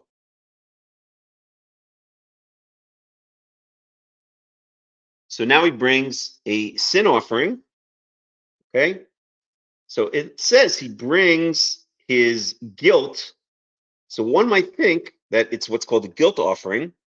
Okay, but it's not. This is still a sin offering. It just means he brings a sin offering for his guilt. Okay, he brings, because of his guilt, it literally does say he brings his guilt, but it means that he brings an offering for his guilt to Yahweh, Yahweh al chatato, because of his sin, asher chata, which he sinned. And what does he bring? Nikeva min hatzaon, kisba or si'irat izim lechatat. Okay, so let's translate this. So he brings a nikeva min hatzaon. He brings a female from the flocks, and then it says a kisba, which is a sheep or a lamb, or si'irat izim, or a female goat. So he brings either a female lamb or female goat lechatat as a sin offering. V'chiper alav hakohen mechatato, and the kohen shall atone for him from his sin. Okay, we'll catalog this in our spreadsheet in a second. I've got to plug in. I'm down to 5%. I'm in deep doggy doo-doo if I don't plug in the next minute. So I'm not even going to put on music because I got to go run and get the charger. I'll be right back.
Okay.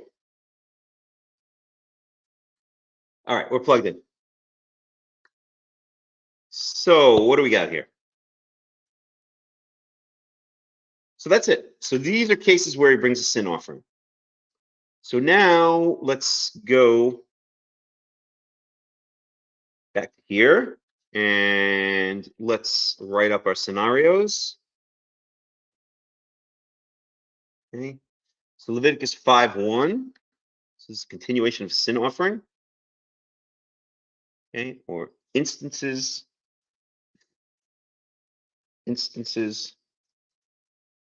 when one must bring and we're calling it a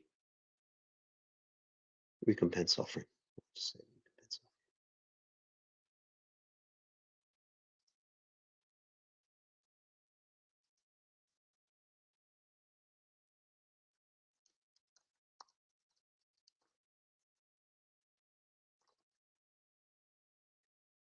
Okay, stretch this out a little bit. Okay, good enough. So this is Leviticus 5:1.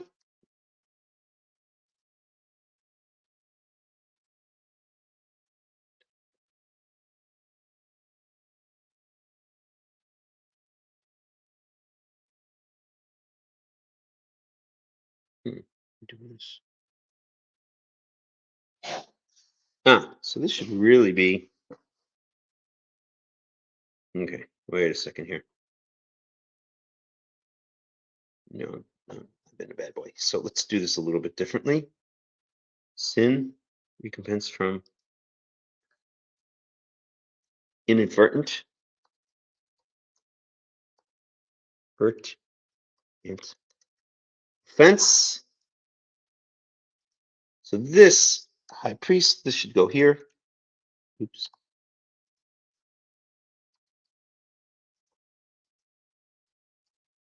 right?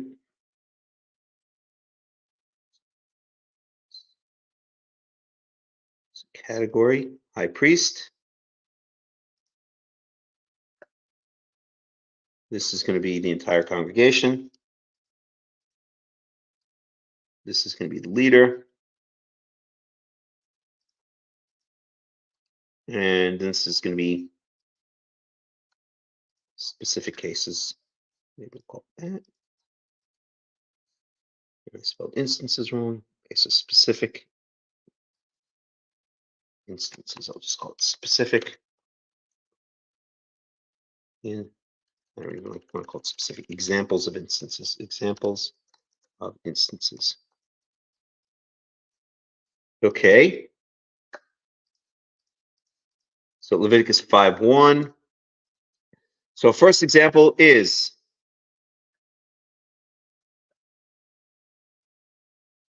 okay, somebody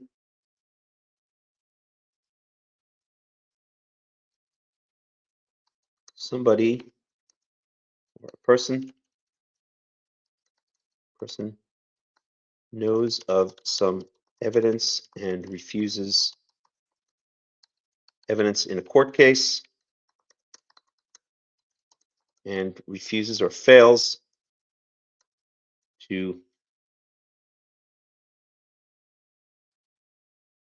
take an oath.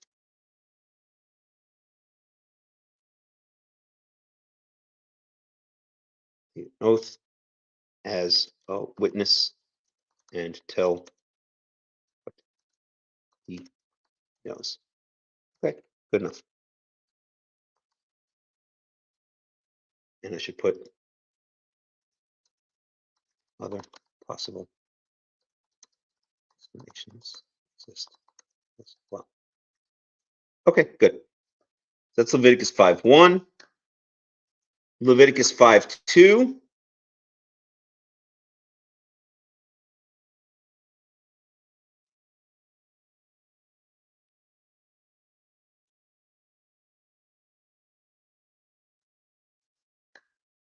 Someone touches the carcass of a dead animal.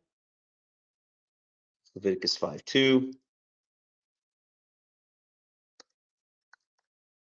Okay. Person touches the carcass of a dead animal and becomes ritually unclean. 5:3. Oops. Leviticus 5:3. A person contracts ritual impurity through contact with another ritual uncleanness. I don't like the word impurity at all. So uncleanliness, and I don't like the word ritual, but that's the way it's usually translated. Uncleanliness through contact with another ritually unclean person. Okay. That's Leviticus 5:3.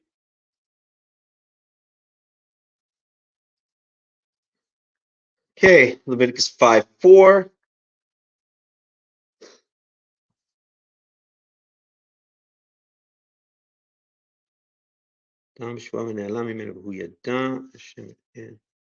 Okay, is person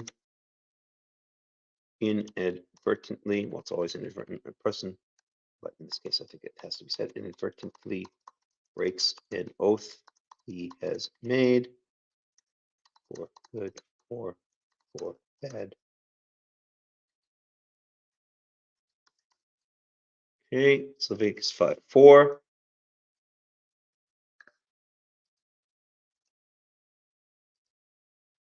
Need more blue lines. Blue lines coming through my mind. They're on color now. That's not, you know. No. One more. There. No. The heck color is this? 4 across and 3 down.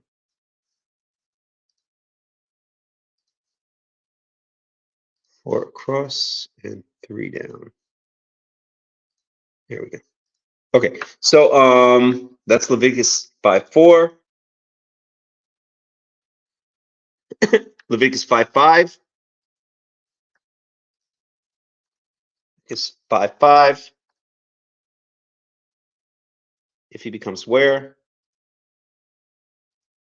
If he becomes aware of his transgression, he confesses it. Okay. And then that's Leviticus 5:5. And then, okay, so he brings a female sheep or goat as a sin offering. Leviticus 5:6. And he brings female sheep or goat as a sin offering. And we know from Leviticus 4, Leviticus 4, we didn't even catalog the rest. I'm not going to do it now. See some spaces. So we know from the end of Leviticus 4,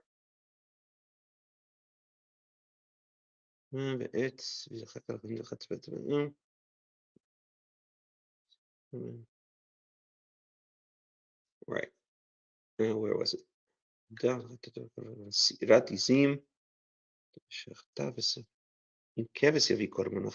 So it says here he brings a goat, but then it says if instead he wants to bring a sheep. So it seems here that when you bring the female, which is when an individual sins, so this is basically continuation, right? It could bring a sheep or a goat, and that's solidified here in chapter 5. Okay, over here. So he can bring a female sheep or goat. Let's get exact. Let's get exact definitions for these two words in Hebrew. The two things he can bring.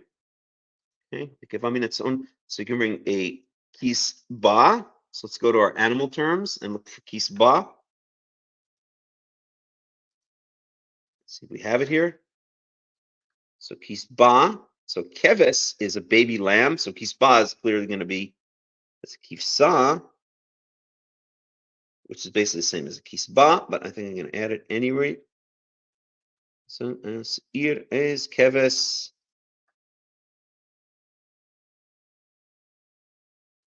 One second. Let's see if we have it. Even have it. No, that's kesev. That's keves. That's really something. Lamb baby. Kesev. So, right. So we don't actually have keys. Okay, so I'm going to add here. Just bear with me here for a second because I do want to. I do want to keep these spreadsheets. Keep them growing. They're useful for everybody.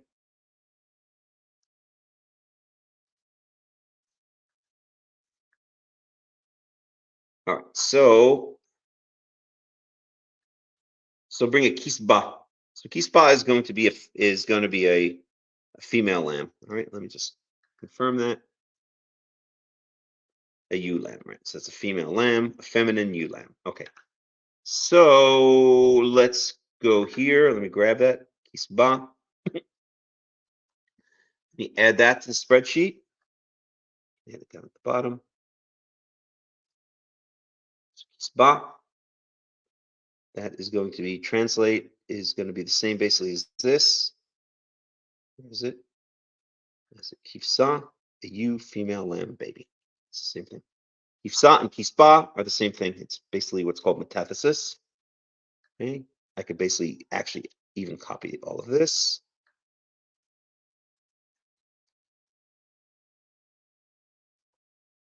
Okay. Same as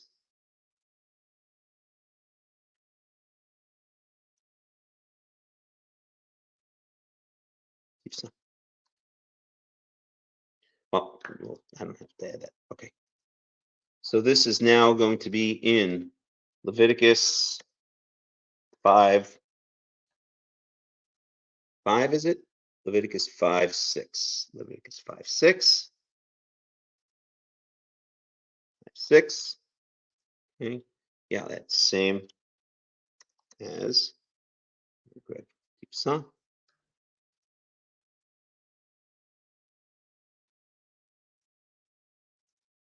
Gibson. And then let's put in parentheses the word metathesis with metathesis.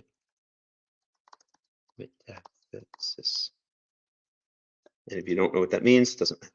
Okay. It's going to be the same thing here. Just add that. Kesev.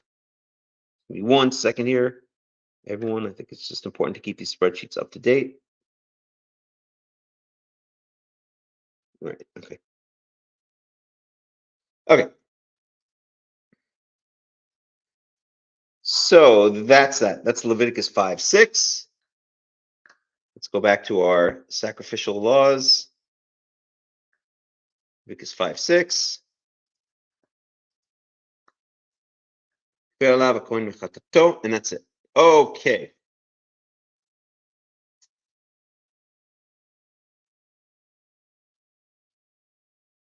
I didn't add Seirat Izim. I think I already have in my animal terms Seirat Izim, but let me check.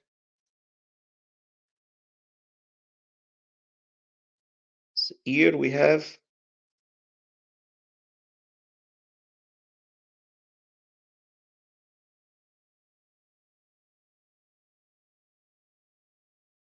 So we have Seir, but we don't have Seira.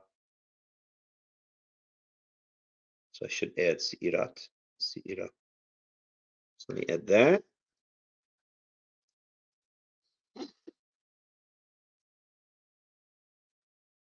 Seira is going to be a female goat. Female baby goat, maybe. Let's see. It's the feminine form of Seir. I'm sorry, guys, if this is a bit technical, but just bear with me for another couple minutes.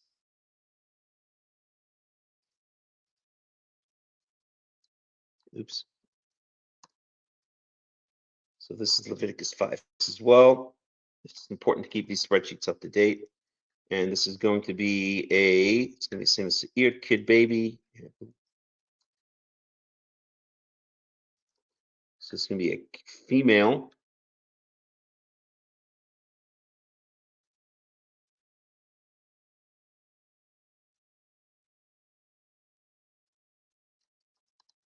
Male kid.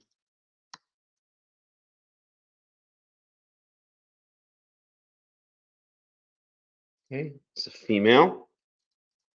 It's young and it's a goat. Okay.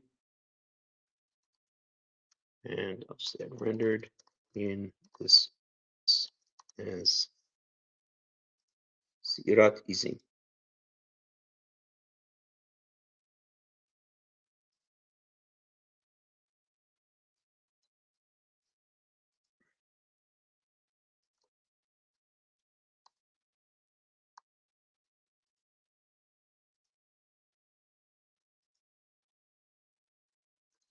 Rendered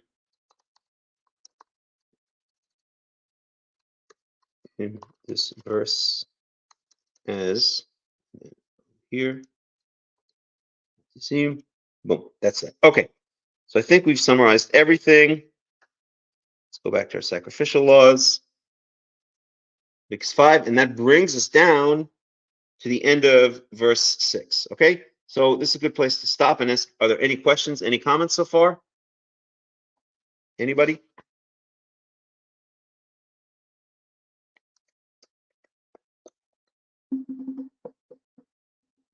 Okay, let's go on. All right, so now we're starting verse 7.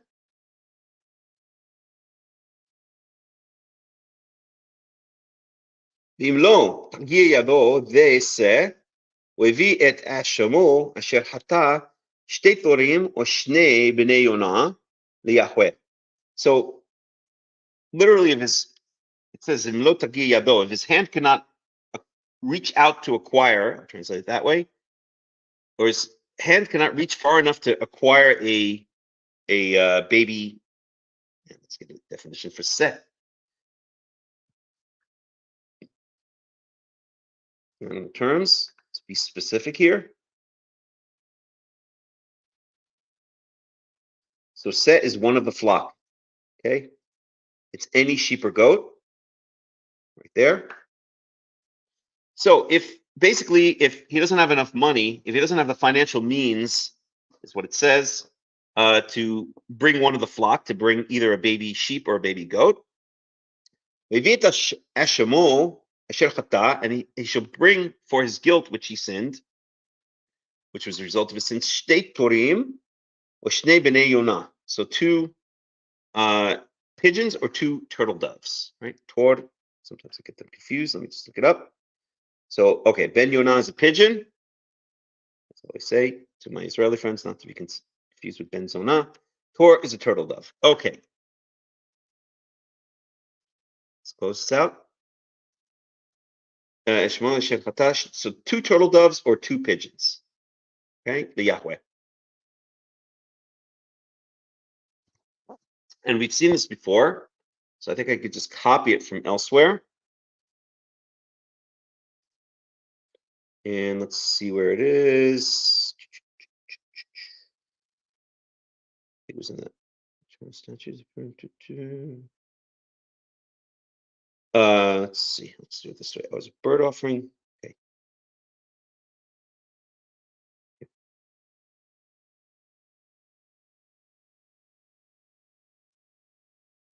I'll just kind of copy, paste, and modify here. So go back to here. If you can't afford,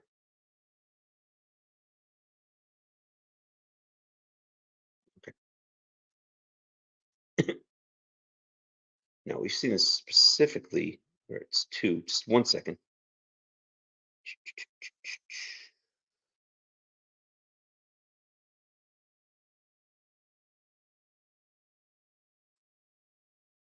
One second.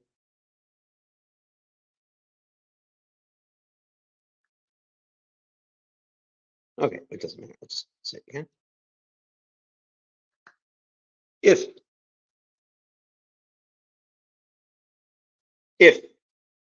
he can't afford a lamb or a goat, he brings two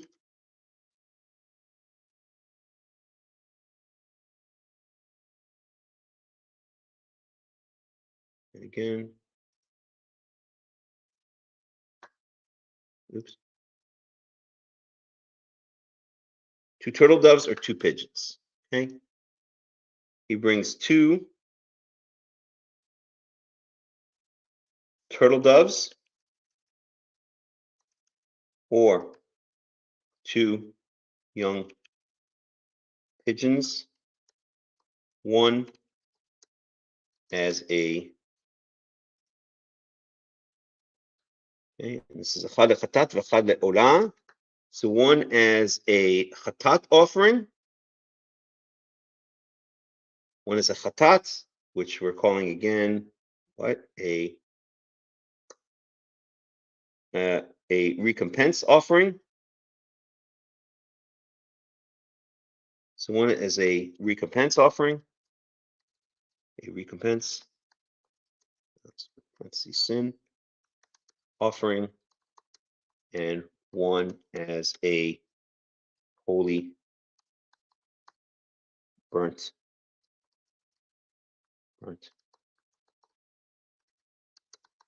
offering. Okay, so this is a classic case of where the Torah, and this is Leviticus 5:7. So this is a classic case of where the Torah takes into account what the rabbis might call, and I won't get into really what it means, but what the rabbis might call lichatchila and bidiavad. So you're supposed to bring you're supposed to bring a baby goat, a baby female lamb, or a baby female goat. But if you're poor and that's going to be a financial hardship, then b'diavad, then after the fact, or given your circumstances, a second option, secondary, or a backup option is to bring two birds, either two turtle doves or two pigeons. If you do in this case, then one is going to be a sin offering, because this is after all, or a recompense offering, as we're calling it, because this, after all, is right. The other ones are all, this is a section of sin offerings, and the other one is going to be a holy burnt, or what is usually translated as a burnt offering. Okay, and in other places, it's described how to prepare these birds properly as a sin offering and as a holy burnt offering. Okay, we spoke about this. Oh, it's going to explain it here again. Okay, so this is where the Torah says, hey, if you're supposed to do this, but if you can't, then as a backup plan, you do that. And that's what we see here. Okay, verse 8. Verse 8. Levi, otam el kohen. Actually, excuse me, just 1 second. I'll be right back. I just have to take care of something very, very briefly. I'm just going to put it on mute.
All right, I'm back. Sorry about that. It's an old friend of mine used to say I had to go see a man about a horse. Okay, so where were we? Yeah, so this is a classic example of how the Torah is very cognizant of the financial burden that that its commandments may have on people. Right? We know throughout the Torah, throughout the Tanakh, that that Yahweh, right, through the prophets, is always worrying about the widow, the orphan, the poor, the ger, the animals. Okay, and this is a case where we see how sensitive, and this is why I get so upset when people say to me, "Oh, Yahweh, the God of the Bible, is a mean and uncaring God." Just the opposite, and we see this. I don't even have to say that we see this throughout the entire Tanakh, right? Yahweh's constant concern and care for those who who are not in the best of positions in life or within Israelite society. And here we see it again. Okay, so Yahweh, the Torah understands that bringing a goat or sheep might be a financial burden to someone who's poor, and therefore says, well, if you can't afford the goat or the sheep, then instead you can bring two birds. Okay. All right.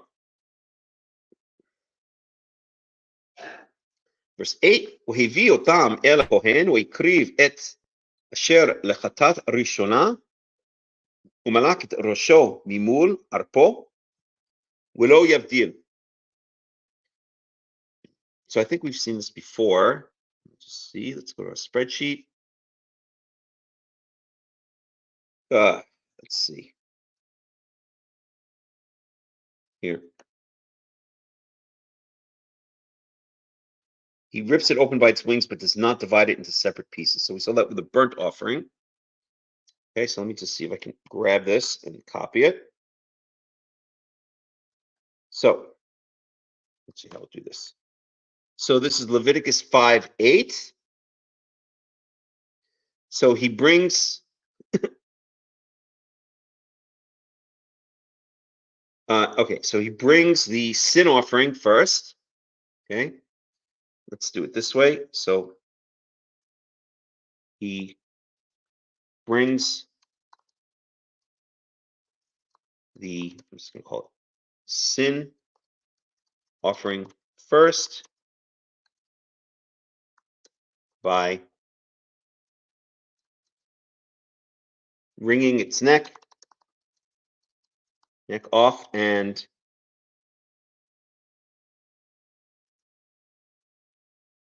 okay, wrings its neck off. Mimul arpo velo yavdil. Maybe it means he wrings his neck off but doesn't separate the head from the neck. Wait, hold on. Let me just get a translation of this. So this is Leviticus 5:8.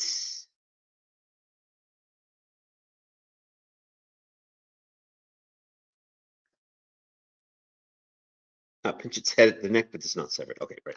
So we have to change that. Okay. So he brings this in over by wringing its neck, but not completely off. Okay. Okay, so that's Leviticus 5:8. Verse 9. והיזה מדם החטאת על קיר המזבח, ונשאר בדם ימסה אל יסוד המזבח חטאת הוא. Okay, so we've seen this thing before, but I'll just translate from here.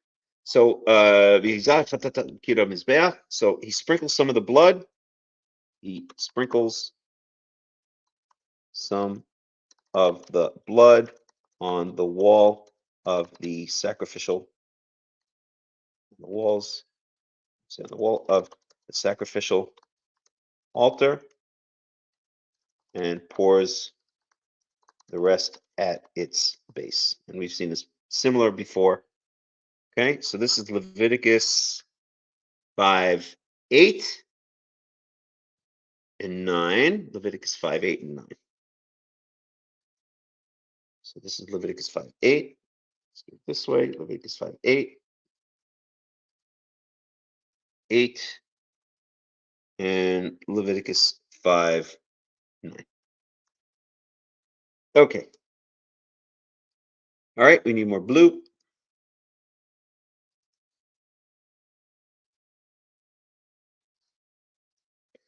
Okay.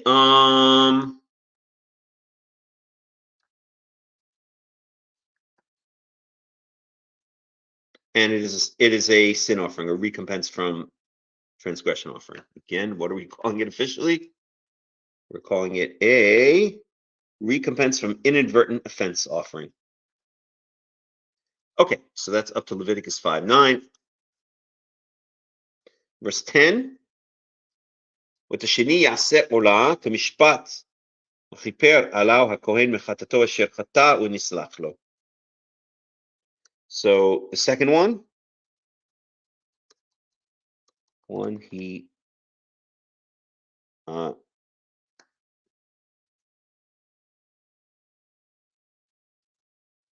he does, or he prepares, or he follows the law of,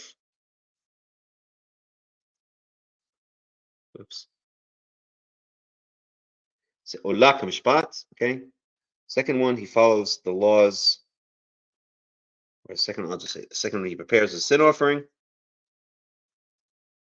prepares, does according to the laws of the burnt offering, burnt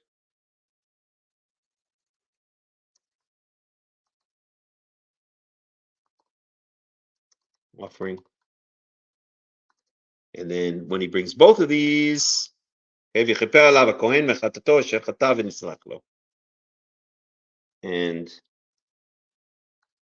the Kohen, okay, so the Kohen, the priest, atones for him and he is forgiven. Okay, that's that. That's Leviticus 5:10. Leviticus 5:10. Leviticus 5:10.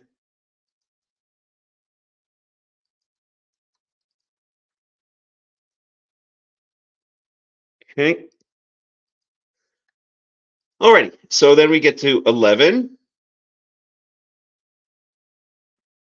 So ואם לא תסיר ידו לשתי תורים או לשני בני יונה, הוא הביא את קורבנו אשר חטא. So if he can't afford even 2 pigeons or 2 turtle doves, or 2 turtle doves or 2 young pigeons, הוא הביא את קורבנו אשר חטא, then he's going to bring his sin offering, an asirit ha'efa solet. He's going to bring 1/10 of an ephah of fine flour, of high quality flour, lechatat, as the sin offering. Lo yasim alea shemen velo yiten alea livona ki chatat hi.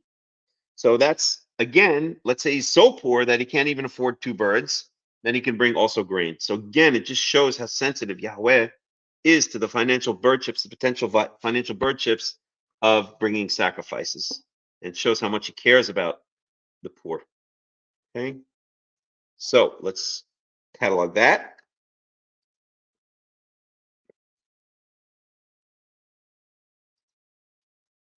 If he can't afford 2 birds, then he brings a 1/10 of an ephah of high quality flour without, where were we? Let's see. 1/10 of an ephah of fine, high quality flour. And he doesn't, without oil, without olive oil, and without livona, without frankincense. Okay, without oil or frankincense, since it is a sin offering. Okay, so usually it's brought with oil and frankincense. We saw that in chapter 2 with the grain offerings, but this is right? We spoke about positive offerings or good offerings and bad offerings. This is a bad offering. He's recompensing, he's trying to gain recompense. He's saying he's sorry, or he's trying to make up for sins he's committed inadvertently, but sins he's committed. So it's a bad offering. Okay. So in the case of since it's a bad offering, if it were a good offering, like we saw in chapter 2 with the grain offerings, then it's prepared with oil, with olive oil, and with frankincense, right? It's spiced up, it's oiled and spiced, and right, it's a really special bread, a really special flour. Okay. In this case, since it's a negative, a bad offering, there's no oil and there's no frankincense on it. Okay.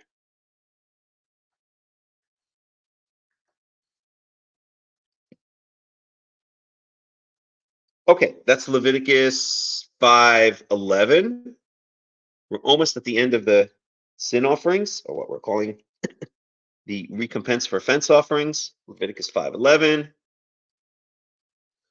Okay.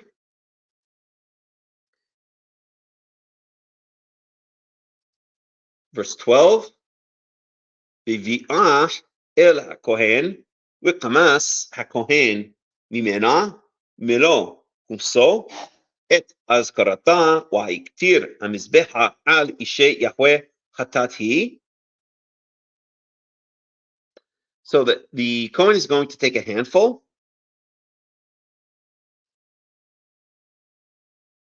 And kamatz is, I think, a single hand. Because handful can mean a single hand or a double hand. So it's a single hand. I think chofen is a double hand. Okay. Right. So a single handful.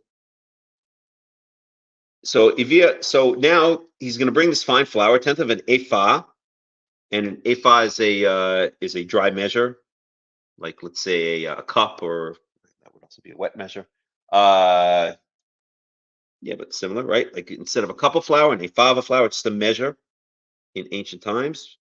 Evia el Kohen. So he's going to bring now this fine flour, 1/10 of the ephah fine flour, the kamatz Kohen, and the Kohen is going to take one handful of the fine flour, mimenu, from it, melon kumsa, full handful, okay, et askarata, tira mizbecha al ishe Yahweh, chatati. So he's going to take one full handful, not a double handful, single handful of this fine flour, and he is as a memorial portion, and that means the portion that's given that's thrown on the altar, and he's gonna throw it onto the altar to go up and smoke with the other fire offerings, or as a fire offering of Yahweh. Okay, so let's write that up. So that's Leviticus 5:12.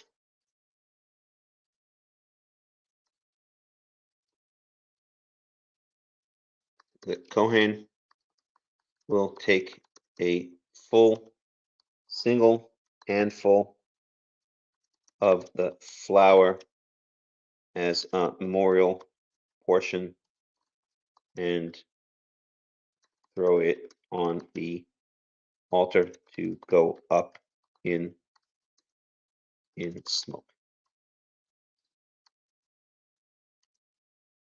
Okay, that pretty much sums it up. Okay.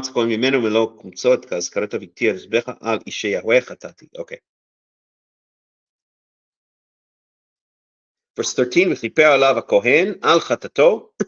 and the Kohen will, by doing so, atone, help this person atone for his sin, which he had sinned, from among one of these, meaning all the examples we saw above. If he touched a dead animal, it had become ritually impure from another person, etc. Okay.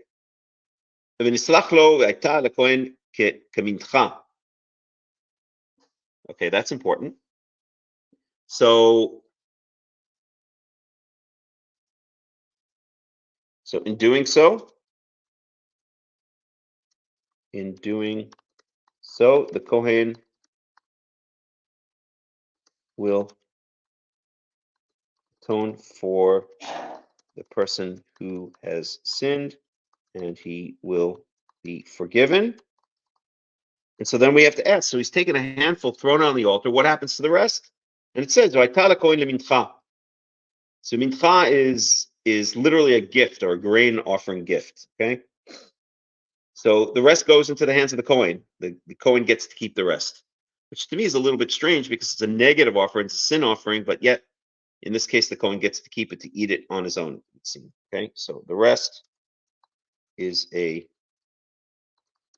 gift to, the rest is given as a gift to the Kohen. Okay, that's Leviticus 5:12. I'm sorry, that was Leviticus 5:13.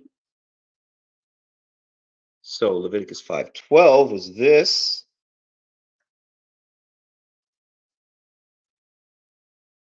And now we have Leviticus 5:13. That's this.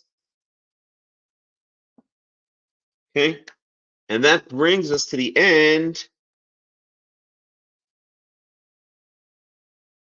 of the sin offerings. So now we're at the end of the sin offering, or as we're calling it, a recompense from offense offering. And this also, not only does it speak about, so this is kind of a summary sentence, even though we've seen it before, because it adds the words mechat me'ela from one of these. Okay, this is kind of a summary sentence for this entire section here. from the beginning of Leviticus 5 down through here. In other words, speaking about the specific laws that would constitute the bringing of a recompense from offense or a sin offering. Okay, and so this really serves as a summary sentence for this entire, for Leviticus 5 up through verse 13. Okay, any questions, any comments before we go on to the fifth type of sacrifice, which is the guilt offering? And we should find another color here. Maybe a nice orange or something. Red, white, orange, yellow, green, blue, violet. So we can go for a violet. Okay, any questions, any comments? All right, pretty clear so far. I mean, yes, it's technical, it's detailed, it's all this stuff, but at the same time, it should be pretty clear, and it should be, you know, we should start seeing patterns, and that's the important thing. We want to recognize the patterns, the similarities and the differences, so we can kind of start to wrap our head around the sacrificial system. And one of the similarities we've seen is that if it's a bad or a negative sacrifice, except for this last case, which is a bit confusing to me, but okay, God is God, he does what he wants to do. If it's a negative sacrifice, then it is not, then while part of it is thrown on the altar, the rest is usually discarded and not given to the kohanim. But in the case, if you bring grain, then the rest is given to the kohanim as a gift. Okay.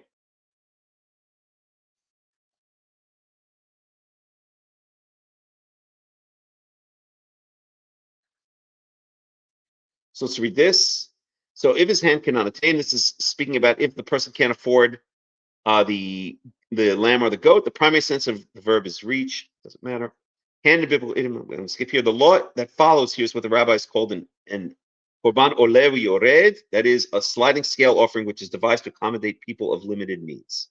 Okay, so that's what they spoke about it. And the only thing to add is this is not a biblical word. This is what the rabbis called a korban oleh yored, literally an up and down offering or sliding scale offering. Okay.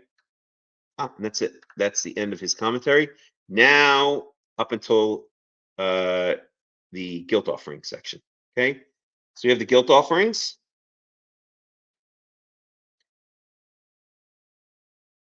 Okay. So let's now finish off with the guilt offering. So what's a guilt offering?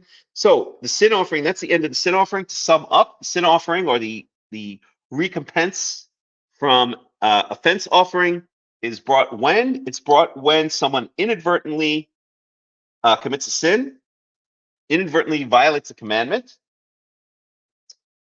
and this could be either the Kohen Gadol, all of the people, a leader, or an average layperson, a lay Israelite. And when it's found out, when this becomes known, then the person brings this sin or this recompense from offense offering. Okay. So now we're going to go on to guilt offerings. Just give me a second. Just turn on the light here. It's getting a bit dark.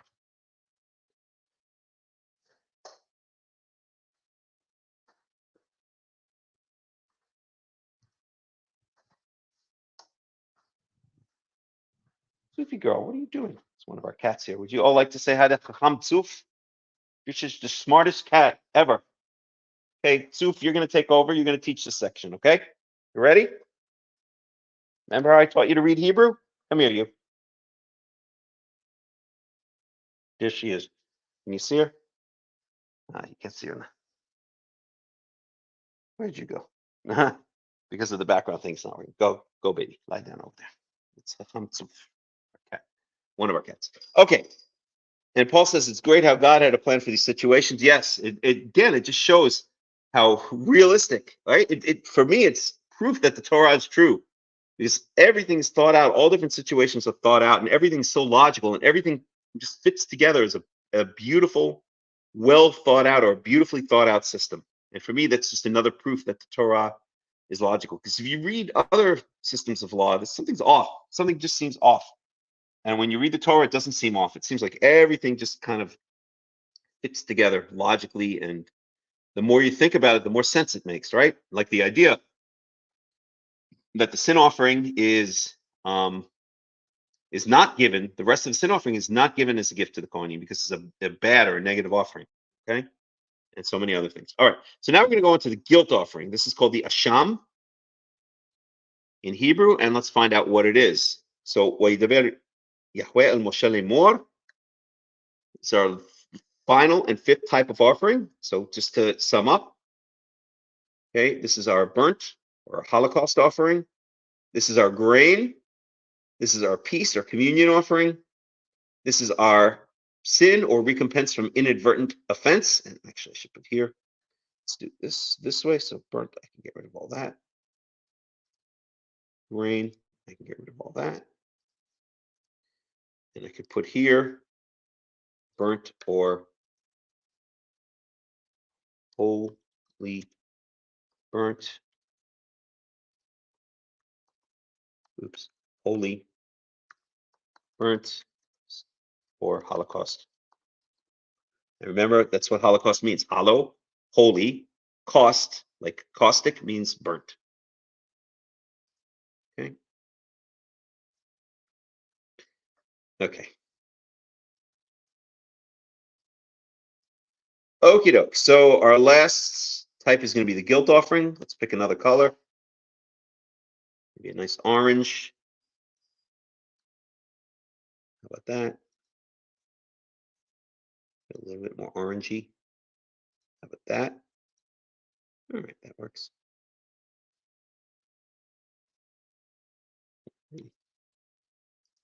That's perfect. Okay. So guilt offering. Leviticus 5:14. Introductory sentence, Leviticus 5:15. Nefesh ki tim'ol ma'al v'chata b'shchava v'kodshe Yahweh.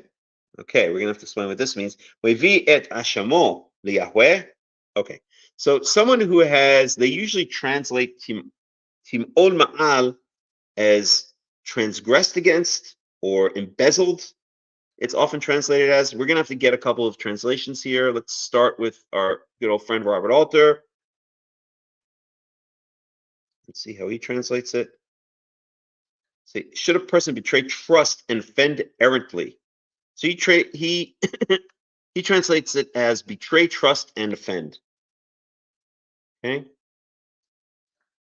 But it should point out again that this is bishchava. This is by mistake. This is inadvertent transgressions, but it's different types of transgressions. These are more like financial transgressions or, well, we're going to see. Okay. So let's go on.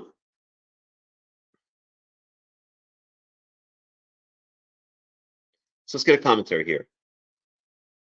So in regard to any of the laws sancta, so let's get Robert Alter's commentary on this. The verb ma'al is used in Numbers 5 to indicate the betrayal of marital trust. It's in Numbers 5, we're in Leviticus 5, in cases of infidelity. In modern Hebrew, it has come to mean embezzlement, reflecting a certain continuity with its ancient usage. In this verse, the sense is committing sacrilege, and the use of the verb may be dictated by an assumption that preserving the sacred integrity of everything belonging to the sanctuary is a special obligation with which all Israelites are entrusted.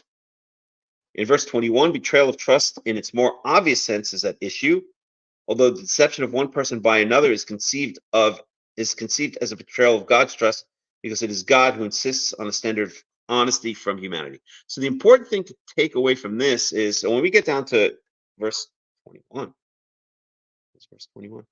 I guess the numbering system is different here. Okay. Yeah, so the numbering system is a little bit different here, but so we're talking, so this the idea here is the active word here is ma'al. So ma'al is betray trust, as they mentioned, embezzlement in modern Hebrew, but it'll also touch on that more or less here. We'll see. And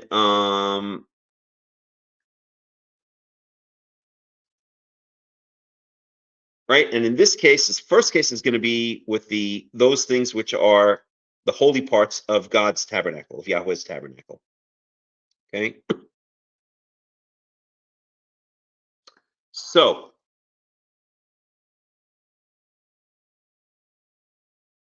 one second. Let's see what Everett Fox has to say about this. So this is Leviticus 5:15, Leviticus 5:15, how he translates this. So person, when he breaks faith, yes, faith. Okay, so he doesn't really, well, this is not a commentary, it's just a translation. But I think the best way for us to understand this is to, well, maybe we'll get one more maybe we'll get one more commentary. Let's go to some of the commentaries here.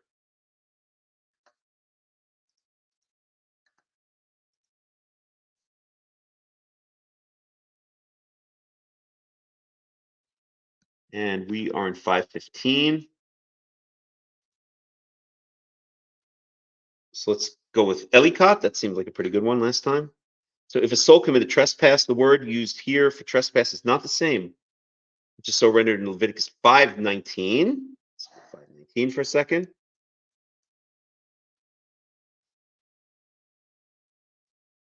Okay, that's a sham.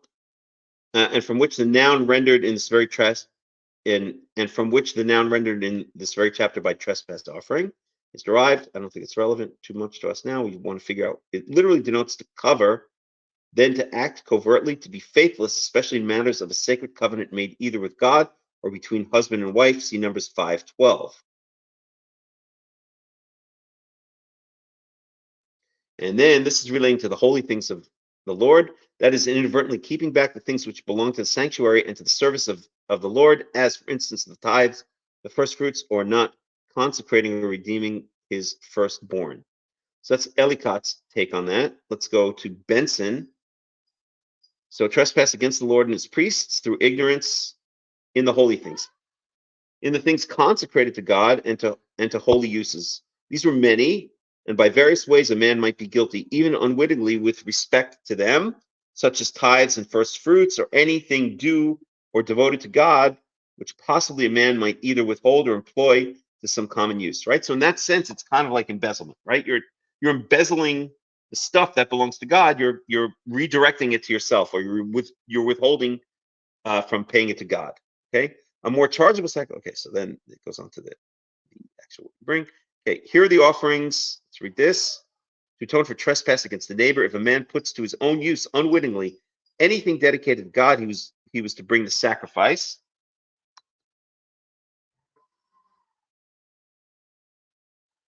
Okay.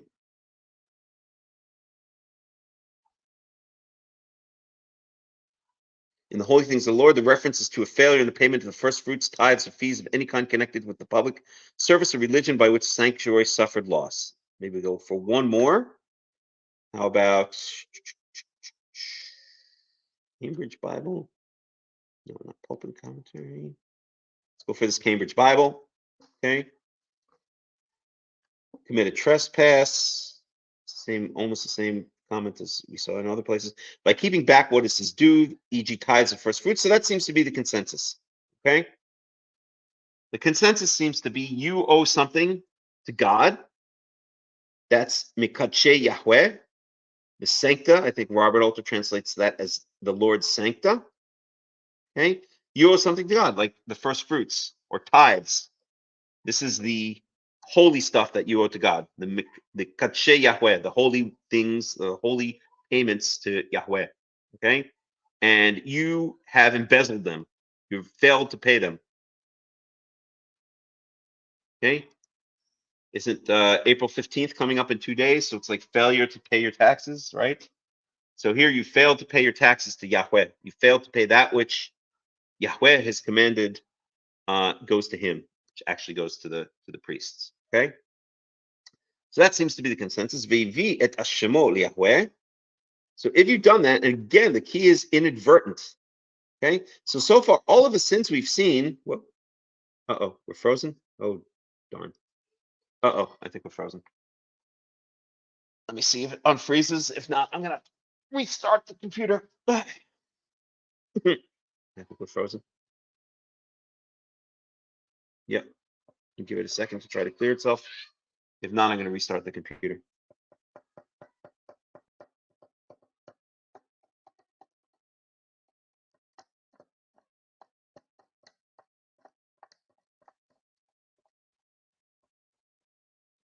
Yeah, I'm gonna have to restart the computer, everyone. So I think from previous experience, I know that you guys could probably hear me.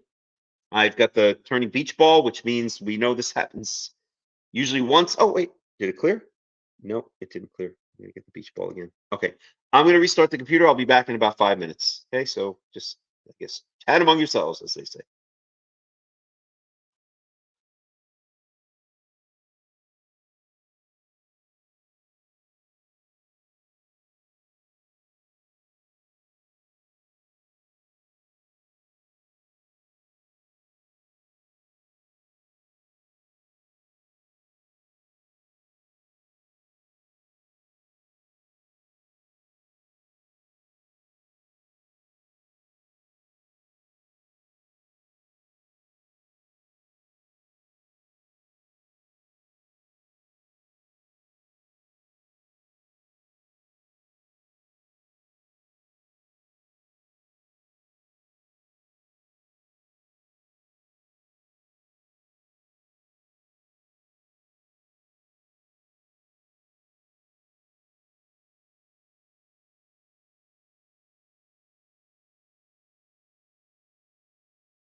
Seb said, talk about shit posting.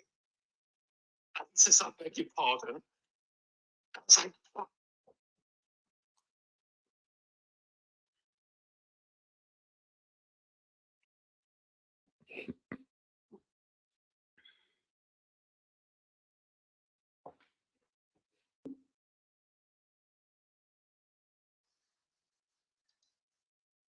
Okay, we're back. Can you guys hear me? Let me get a sound check. Can everybody hear me? Yes? Okay, good. Okay, doke. So let's go on. Let me share the screen.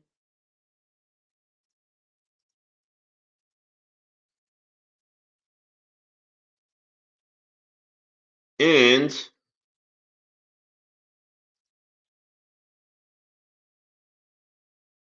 okay, so we got the setup here. We'll catalog it in a second. So now what do you do if this happens? You've somehow held back your payment of taxes, the sancta, the Mikadshe Yahweh, the holy things of Yahweh. And so what do? You bring your ashamo, you bring your guilt offering, Yahweh, and it's Ayl Tamim Min Ha'Sa'un Be'ertecha Kesef Shkalim B'Shekel HaKodesh LeAsham. Okay, so let's pick this apart. First of all, what is an ayl? Usually translated as a ram. We should have this on our list of animals. Just 1 second here.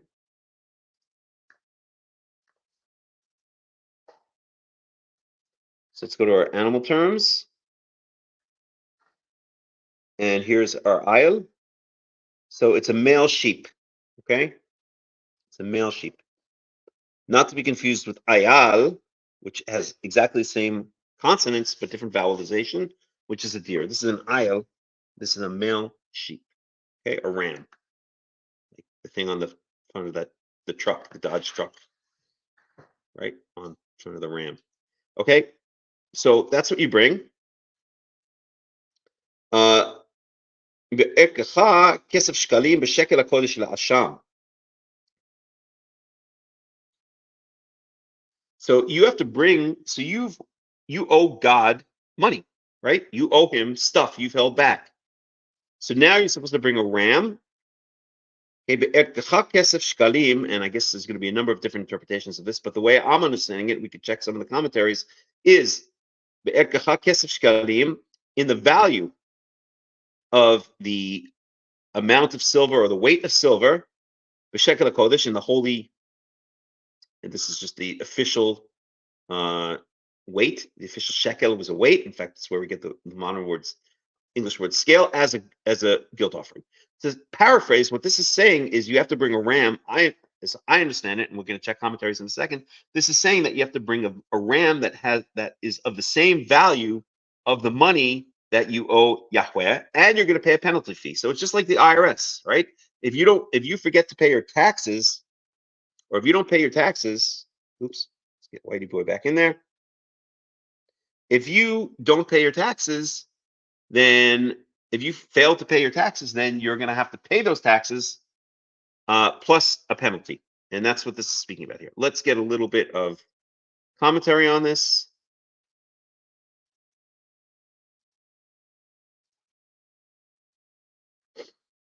Okay. So once again, I have to go back to Leviticus. This is Leviticus chapter 5. Right? 5, yes.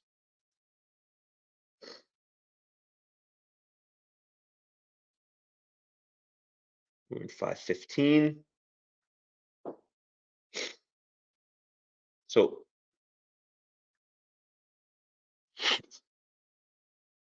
okay. So Robert Alter's translating this a little bit different. So maybe he's right.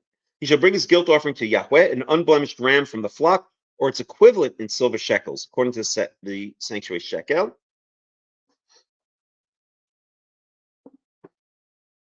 Let me just bring this up here.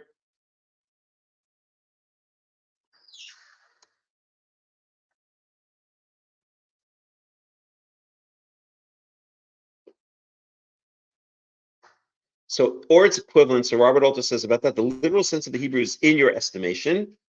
The possessive predominant component of this expression, your, reflects the fact that it is, as Baruch Levine rightly observes, a bound expression, a colloquial you becoming fixed. Okay, that's technical, too technical for us right here. We don't need to get into that. But what what's going on here?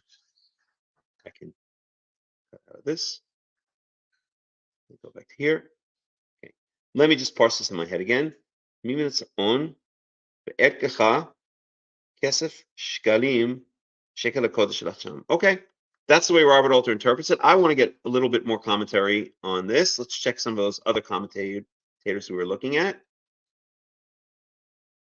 This is Leviticus 5:15.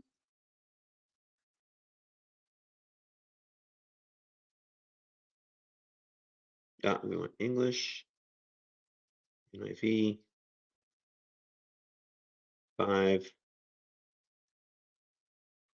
And then 15.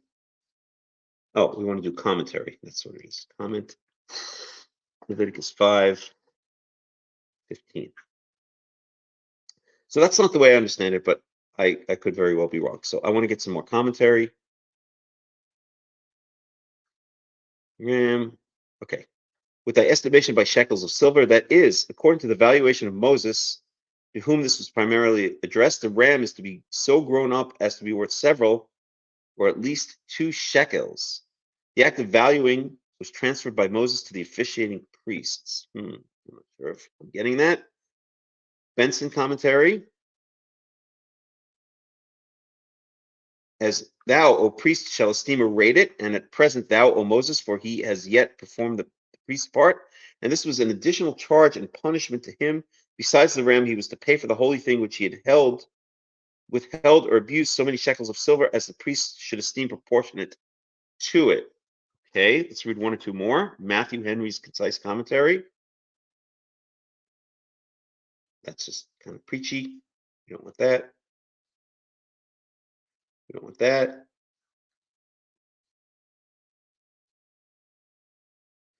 Okay.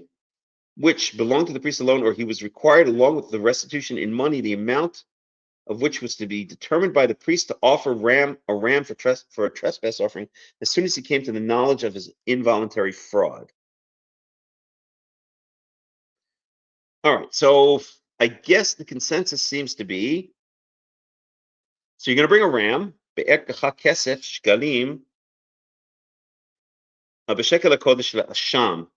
so according to your assessment in silver shekels, and shekels of weight, and shekels of silver, and weight of silver, according to the holy, according to the holy shekel, meaning the official weight, the official shekel weight. I don't know. I'm sorry, I've never gotten this. I'm gonna have to be honest. This never made any sense to me. I think the thing that makes most sense to me is that you bring a ram that's equivalent in value to the amount you owe, but I don't see this in any of the commentaries. Let me try one more. See if anyone is picking up on the way I'm seeing it.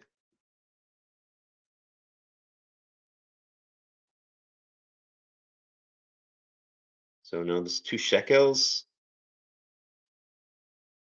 Makes sense. 1 second here.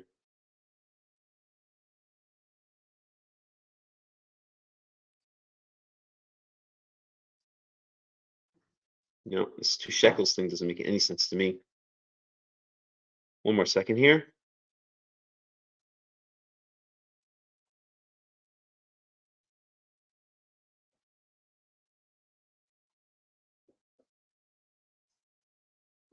I guess it's too long.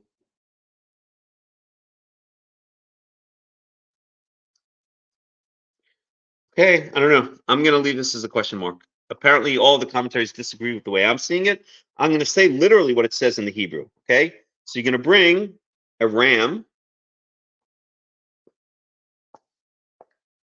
an unblemished ram from the flock, according to your valuation in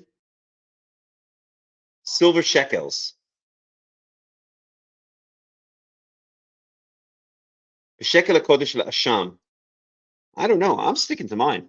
I'm sorry. I'm sticking to mine. I think this means that you're going to figure out how much you owe in shekels, and then you're going to bring a ram that is worth that amount, or worth at least that amount. None of the commentaries agree with me, but to me, it just makes sense. I don't know. Let's just move on. Verse 16, ואת אשר חטא מן הקודש ישלם את חמישיתו יוסף עליו. And he who has transgressed, in other words, he who has failed to pay taxes, right? Failure to pay. We have tax day coming up in 2 days. Maybe I'll just skip my taxes this year because I hate the United States government. But you know, we'll see about that. ואת אשר חטא מן הקודש. So and that which he is transgressed regarding the holy payments, or the payments which he should be giving to God, the holy payments, yishalem et chamishito, yosef alau, so he should add another fifth to it, v'natan oto lekohen, and give it to the kohen. The kohen yechaper alav be'ayal hasham v'nislach lo, and the kohen shall atone for him with the ram of the guilt offering, or the guilt offering ram, and he shall be forgiven. I don't know. I'm going to say, I don't see any commentary that's saying this anywhere. I'm going to go to one more commentary. I'm going to go to the Ibn Ezra. If he doesn't agree with me, then I'm lost, because the Ibn Ezra is excellent. He's an amazing, amazing genius commentator. The way I'm understanding this, is that you owe money, so you have failed to pay your taxes to God, the holy sancta, the holy items, the tithes, the first fruits, etc. You find out that you failed to pay. You figure out how much you owe in shekels. Shekel was a weight in silver, in weights of silver. Okay, so you determine, oh, I owe 3.5 shekels, let's say. Okay. Now you get a ram that's worth at least 3.5 shekels. Now you add another, let's see, 5 shekels. We'll make it easy. You actually, it should be 4 shekels, because I think chamishito means you add a fifth. So, I mean, it does mean you add a fifth, but it's Tanachic math. It doesn't matter. 4 shekels. You owe 4 shekels. Now you found out, hey, I forgot to pay my tithes. Oh shoot, I was supposed to tithe, and I forgot to bring my first fruits of the wheat harvest or of the grape harvest last year. I have to pay God back. How much do I owe him? I owe him 4 shekels. Oh, I'm going to add another fifth onto it, or I'm going to make it the total be 5 portions. So now it's going to be, instead of 4 shekels worth, I owe him a penalty of 1 more shekel, meaning a total of 5 shekels is what I owe Yahweh. Now I'm going to go pick a ram. Based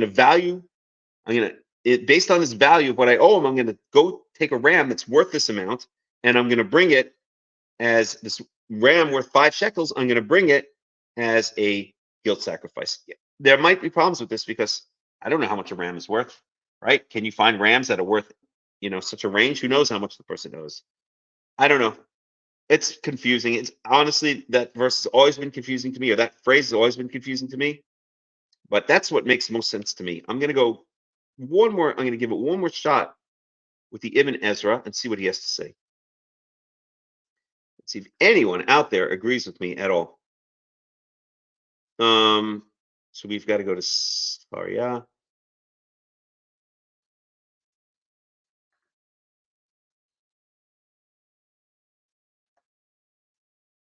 Are you guys with me? I know it's a bit technical, but hey, no pain, no gain. And it's not pain. No pleasure, no gain. Okay, we're going to go to Ibn Ezra.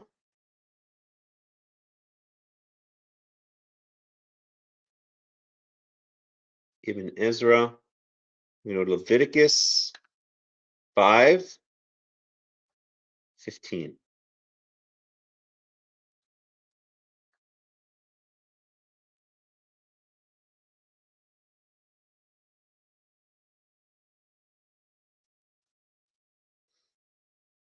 Okay. Wait, where's Ibn Ezra?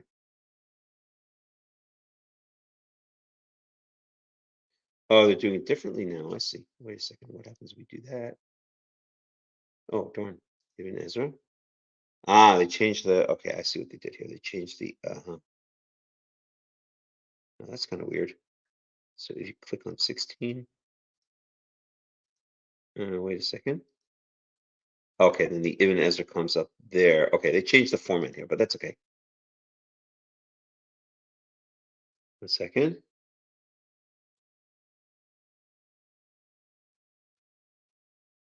No, you got this whole 2 thing again, okay? נפש קדמו מעל חטאתו ושכרו מקדש והביא את השמו ליהוה עד תמים מן הצאן בהבטח כסף שקלים שקל הקודש של השם. So the Ibn Ezra, where's the Hebrew for the Ibn Ezra? I don't know. They changed the whole damn thing here. What is this? Oh, okay. That's weird. I don't like the way they're doing this now. Okay, whatever. So תבעול מעל דבר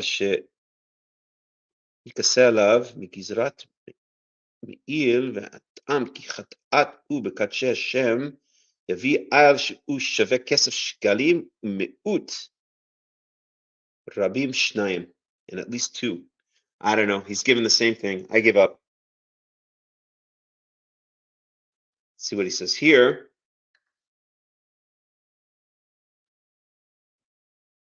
Okay. I don't know. I give up. Okay, we're going to move on. The Ibn Ezra is not agreeing with me either. That's the way it is. Okay. I don't like this new system. I used to have it like right underneath. Maybe there's a setting or something. So go to the Hebrew like this, the English like that. I don't know, that's weird. I liked it better the way it was before. Anyway, okay, let's move on. So whatever's going on here, you bring a ram and its value in ore, its value in silver or something. Okay, verse 17. And I'm not going to log this right now. Maybe at the end we'll log everything.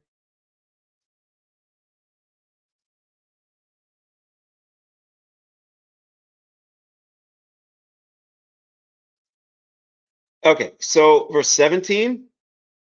ואם נפש כי תחטא ועשתה אחת מכל מצוות יהוה אשר לא תעשנה ולא ידע השם ונשא עוונו. And if a person should sin and do one of all the commandments of Yahweh, which should not be done, and he doesn't know about it, and then he finds out about his guilt, or he understands that he's guilty, ונשא עוונו, he shall bear his sin. והביא על תמים,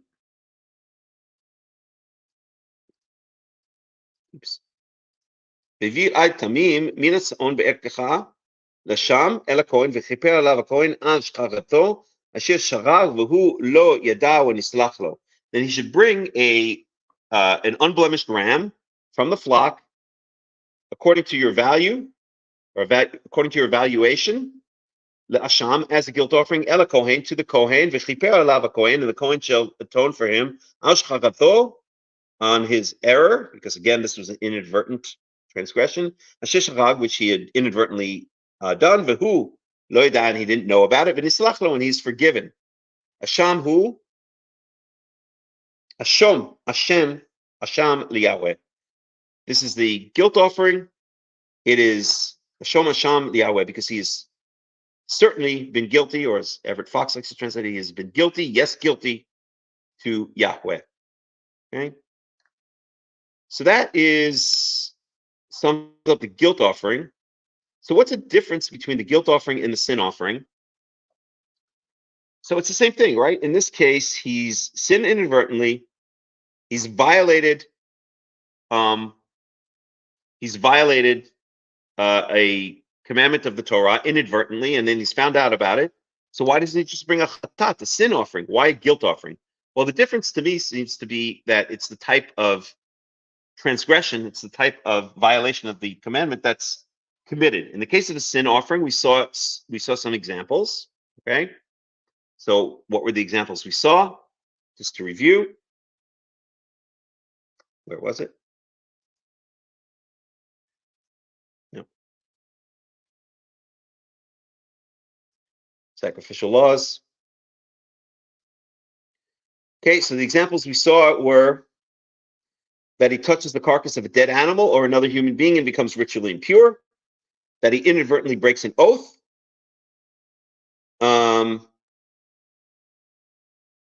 that's it. Those are the two examples. Oh, I'm sorry. And that he refuses, there's a call that goes out for witnesses for a crime, and he refuses to come and swear to tell the truth and take an oath that he'll tell the truth. Okay? So that's very different circumstances than we have for the guilt offering. The guilt offering specifically so far, the only case we've seen, okay, is when he has failed to pay his taxes to Yahweh. He's failed to give over the portions as holy items to Yahweh, to the Kohanim, okay, to Yahweh through the Kohanim. So that's different. So it's the same. It's like a chatat, but it's different circumstances. Okay, the first have to do, I guess, more with day-to-day life, and this has to do more with transgressions against the sanctuary, against the temple/tabernacle. Okay, that would be the difference between the chatat, the sin offering, and this, the asham, or the guilt offering. Okay, so they're both the same. You've committed sins, you've violated commandments inadvertently, not on purpose, by mistake. You found out later. Now you want to make up for it, or you need to make up for it. You bring, in some cases, depending on what violations you've transgressed, the examples we saw in Leviticus, earlier in Leviticus 5. Okay. If it's those types of transgressions, more like day-to-day things or purity and impurity issues, then you bring a sin offering, a chatat. If it's has to do specifically with failure to pay taxes, failure to pay what you owe to Yahweh, to the temple, then it's a guilt offering. But other than that, it's the same underlying idea. You didn't realize that you violated a commandment, you found out later, and now you have to make recompense for it. Okay? All right, let's go on to Leviticus chapter 6, and then maybe we'll go back and sum all of this stuff up. And what time is it? Got another maybe half an hour maximum. Okay? Since requiring a guilt offering, so now we're going to get more examples. So, Yidaber Yahweh al Moshe lemor, Nefesh ki techta ma'ala ma'al b'Yahweh. So again, the key phrase for determining whether it's a guilt offering rather than sin offering is this phrase right here. Ma'ala ma'al is broken faith or embezzled or been dishonest with.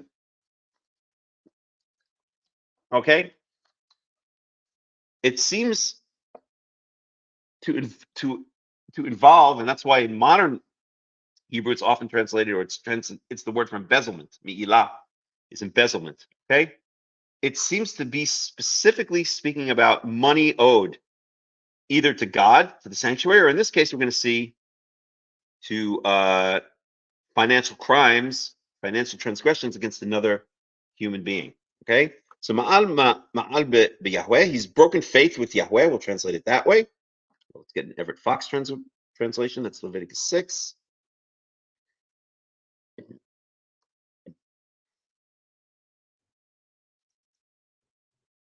Okay.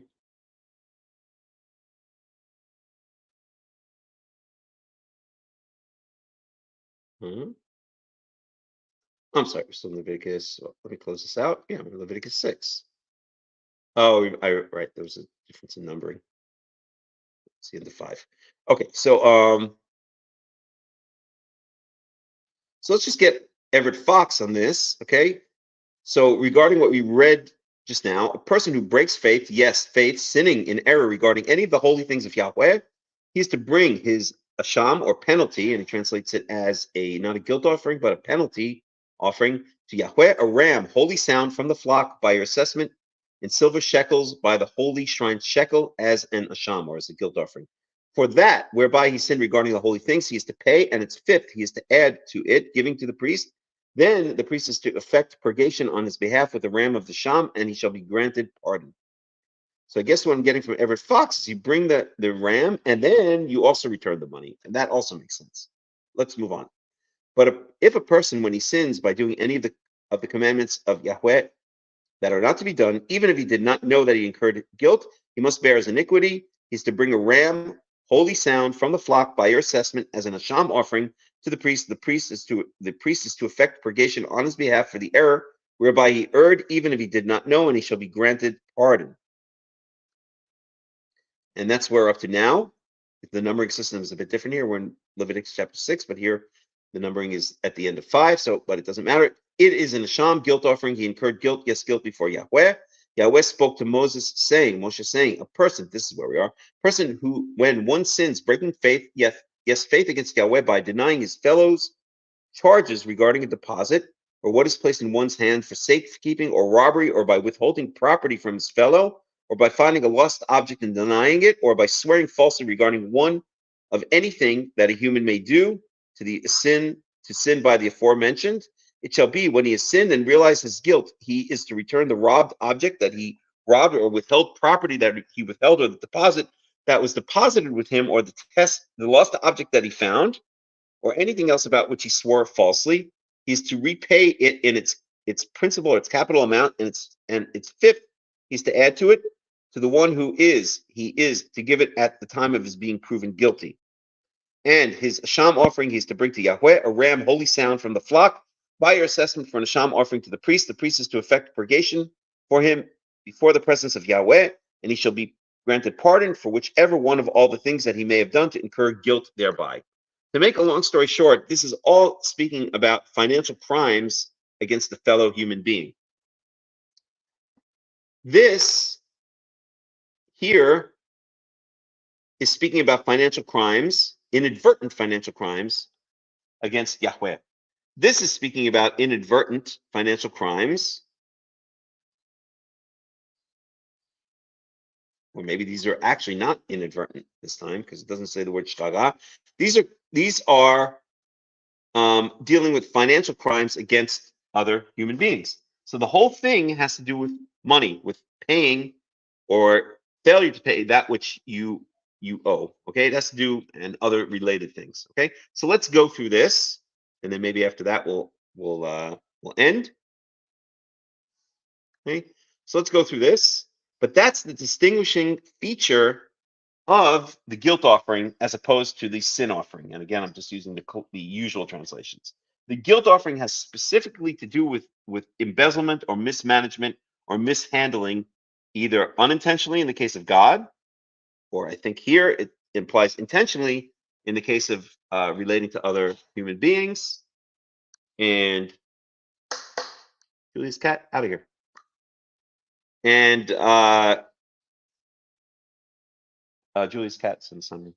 And so that's a distinguishing factor of an asham offering, where you bring an ayil, where you bring a ram, right, which is a male adult sheep, rather than a chatat or sin offering, where if it's an individual, you're going to bring a female goat or sheep, or if you don't have enough money, 2 turtle doves or pigeons, or if you don't have enough money for that, then then high quality flour, top quality flour. Okay, so let's go on here.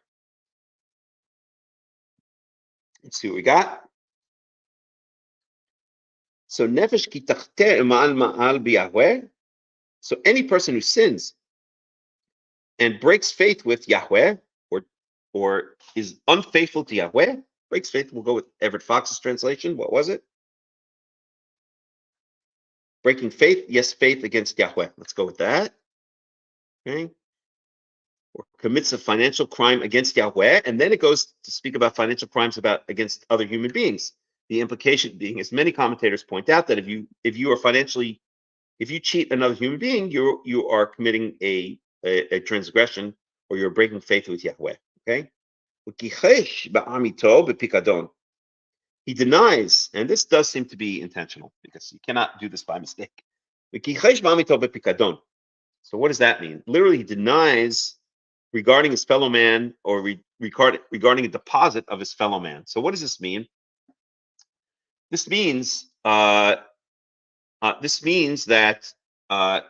someone else has. The scenario would be that someone else borrows money from you and leaves a deposit, and then they pay the money back, and then you say, I don't know what you're talking about. You never left a deposit. That would be the situation that it's talking about. Let's see, Robert Alter kind of clarifies that a bit.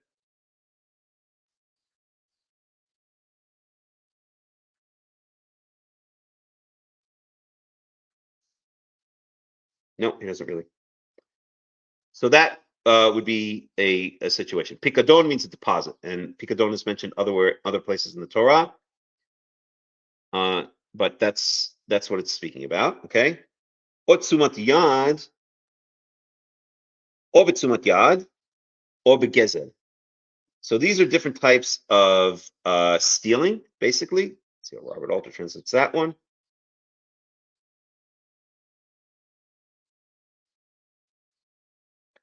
Should a person offend and betray the Lord's trust and dissemble with his fellow about a deposit or pledge, or by theft, or defraud his fellow? So that's how he translates those two. And this is verse 21. Let's see if we can get a commentary here. Theft. Yeah, he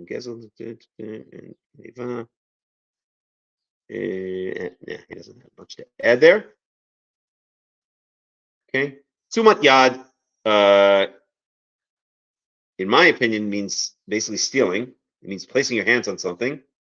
Here they translate it as pledge. Or gazel, here they translate it as robbery or stealing. Or shaket amito, and they translate that here as extorted his fellow man. But there's a lot more to say about this, and I don't want to dig in really deep now. It's basically talking about different types of financial indiscretions with your fellow man. Because if we start digging in, we're going to get 5 different opinions, because it's not really clear what these things mean. But basically, it means somehow or another you've dealt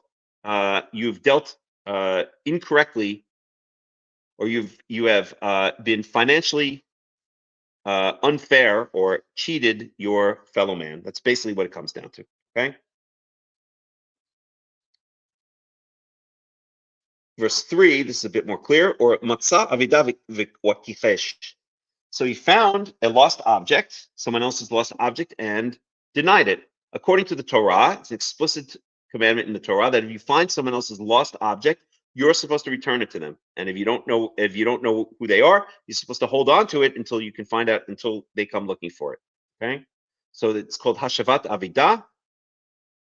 It's very common even in modern Israel. You'll see signs all over the place. If someone loses an object or someone finds an object, they'll put signs on electrical posts or lampposts saying, which say hashavat avidah, return of a lost object, and then they'll say what object has been lost and phone number to call, etc. Okay, so if you find someone's lost object, you're supposed to make efforts to return it to them, or at least hold on to it until they come looking for it.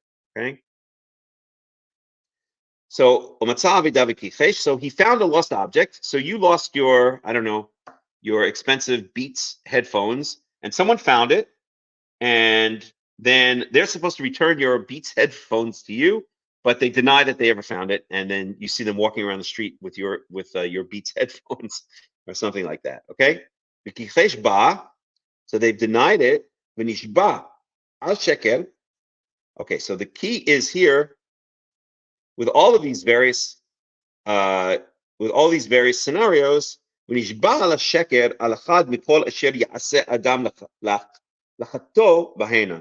So then they take an oath. So they lie under oath regarding one of these things. So someone takes your Beats headphone, or you lose your Beats headphone on the bus, and then someone finds it. They're supposed to make efforts to return it to you. They don't, and then then a couple of days later, you see someone walking down the street, and they're wearing what looks exactly like your Beats headphones. So you call the police, and the police bring everyone into the station, and everyone's brought before a judge, and you say to the judge, listen, I see this guy, he's wearing my Beats headphones. It had a little mark on it here and had a little sticker there, and it's exactly the same thing. And then the judge says to the person who has the Beats headphones, says you must now swear in the name of Yahweh. You must swear that those are not headphones that you found and failed to return. And the person takes an oath, swearing falsely that these are not headphones that he found and failed to return, that these are his headphones. It just by coincidence has the same mark and the same sticker, and that's it. Okay, if that person has sworn falsely, and by the way, swearing falsely, lo tisa shem Yahweh l'shav. Okay, swearing falsely is a violation of one of the 10 commandments. So in this case, the person has sworn falsely and lied about having found a lost object and failing to return it, and instead kept it for himself. Okay, so that's an example there, or that's one instance. So he I should start here. When Nishba al sheker, so he falsely swears. And he falsely swears regarding one of these scenarios which a person might do when in transgressing. Okay, so that's a situation, and this is clearly not inadvertent, right? And it doesn't say the word inadvertent is that we saw in the other in the rest of the examples that we saw with the sin offering and before with the guilt offering was the shchara, which means by mistake or inadvertently. Here we don't see that word. So this is clearly on purpose. Okay?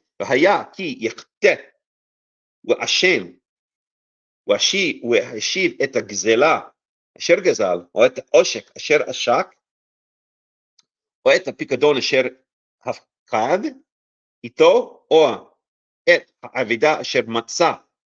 So the first thing is, והיה כי יכתב השם. So the first thing, if he has sinned and he is found guilty, maybe he admits his guilt, maybe he feels guilty and admits it, or he's found to be guilty. Okay, so he returns that which he stole, the stolen object which he stole, or the amount of money which he had unfairly gained, or et hapikadon asher afked ito, or the pledge which his fellow man had left with him, or et avida asher matzah, or the lost object that he found. So he has to, first thing is he has to make restitution. Okay, he has to pay back that which he took. Or mikol asher yishava alau sheker, or any other thing which he is sworn about, la sheker, falsely, ushilem oto berosho, so he pays back that which the value of what he took. Well, hamishito yosef alav, and he adds another fifth on top of it. So if he stole $100 worth of stuff, now he adds another fifth, which actually in Tanakhic math means another fourth. It means the total value is broken down. So if he stole $100 worth, he's got to return now $125, because 25, the total amount he's returning is 125, and 25 is 1/5 of 25. So that's the way Tanakhic math works, but it doesn't matter. He adds another fifth onto it. Yosef alav l'asher u lo. There's a whole cat thing going on here. I don't even. We've got two cats, two of our cats, the neighbor's cat, crouching at the door. There's a whole cat society going on right here. Okay, I'll try to ignore it. Okay. So he pays back the principal amount, literally berosho, its head, okay, which means the principal chamishito yosef alav, and he adds another fifth, actually another fourth on top of it. So that's his penalty. Lasher hu lo yitnenu b'yom ashmato, and he gives it and he repays it back on the day that he is found guilty, when he is found guilty. Okay, so that's the first part of this financial indiscretions. That's a nice word for it, of cheating his fellow man, is he pays back what he owes and adds another. They call it a fifth. It's really another fourth. The total amount can be broken up into 5 pieces, and that penalty is one of those 5 pieces. Ve'et ashamo yavi liyahweh, and then on top of it, now he has to bring a guilt offering. Okay, so he brings his guilt offering to Yahweh, and then we have again a ram al tamim minatzon, so an unblemished ram from the flocks. According to your assessment, meaning according to his assessment, Lesham el kohen, as a guilt offering to the priest. Okay, and again, I think that this means that. Hold on one second, please. Well, these cats have to go out. No, these cats have.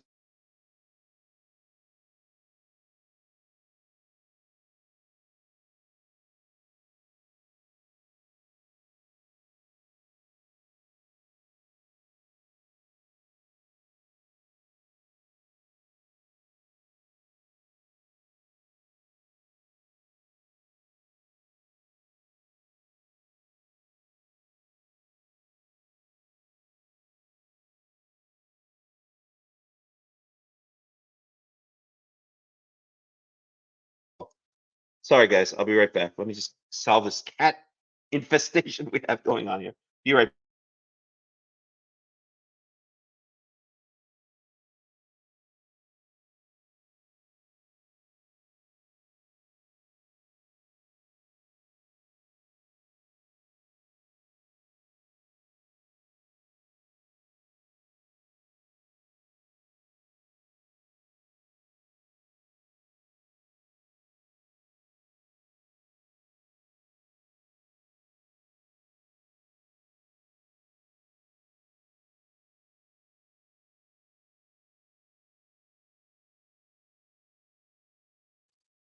Okay, we're back.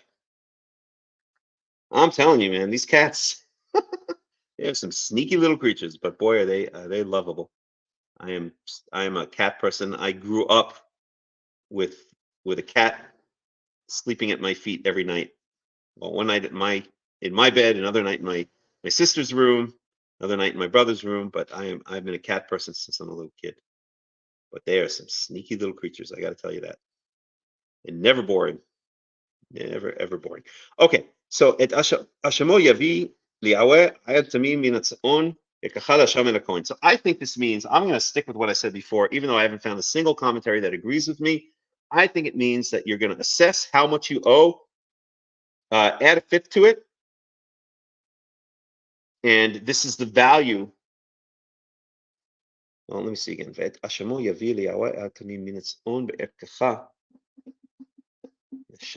know. I give up. Maybe not. Because now you're already recompensing that money separately. I don't know. Who knows? I'm going to leave it as a question mark. That's the best I can do right now. Okay, verse 7.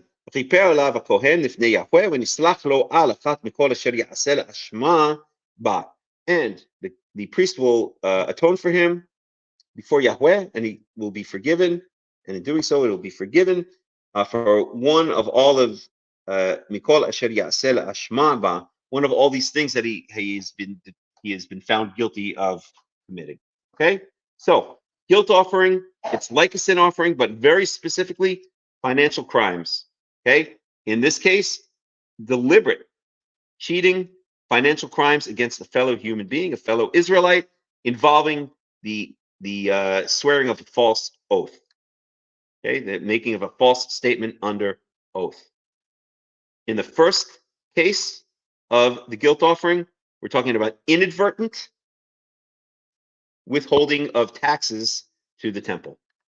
Okay, withholding of that which you owe Yahweh, inadvertently withholding it and then realizing it later. Okay, so that's the guilt offering. Both cases have to do with monetary crimes.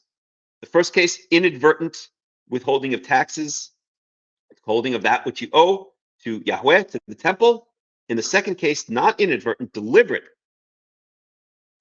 monetary crimes against a fellow Israelite, involving also the swearing of a false oath. Okay? No, I never found anything. What are you talking about? These are mine. What do you mean you left me a pledge? I don't know what you're talking about. You left collateral with me. You left your engagement ring with me until you pay back the money. I don't know what diamond ring, what engagement ring. I have no idea what you're talking about. I'm ready, and I'll swear to it under oath, right? So that's some pretty serious. That could be some pretty serious financial crimes. But that's the essence of the difference between a guilt offering and a sin offering. What is usually translated as a guilt offering and was usually translated as sin offering. What we're calling a guilt offering. And the sin offering, again, we're calling it a recompense from inadvertent offense offering, but usually translated as a sin offering. Okay, so we can call the sin offering a recompense from inadvertent offense, and we can call the guilt offering a recompense from inadvertent or advertent or purposeful financial crimes, inadvertent against God, purposeful against human beings. And that's the main difference between the sin offering and the guilt offering. And the sin offering, again, for an individual, he brings either a female goat, sheep, or goat. For guilt offering, he brings a male ram, obviously a male adult sheep, okay? And so obviously that's going to be more expensive because we're talking about more serious crimes. These are some pretty serious financial crimes, and they're on purpose or inadvertent financial crimes directly against Yahweh, okay? So that kind of sums up the various types. We did not catalog anything with regarding the guilt offering. I don't know if I want to go back and do it now. I'm kind of tired, but let me at least do this. So let's say guilt. And we'll call it a recompense. Let's call it a recompense for financial crimes, financial transgressions.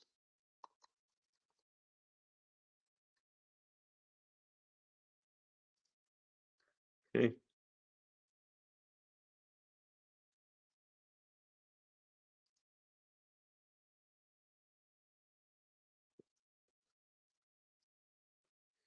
Okay, and this is going to be, it's starting in our count in Leviticus 5,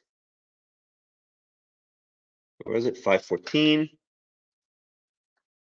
Yeah, maybe we'll just catalog it and then we'll end. I think that's what we're going to do, just so we say we completed everything and we did the spreadsheet for future years if the world hasn't gone to hell in a handbasket by then. So our first category is going to be inadvertent withholding or inadvertent failure to pay the sanctuary.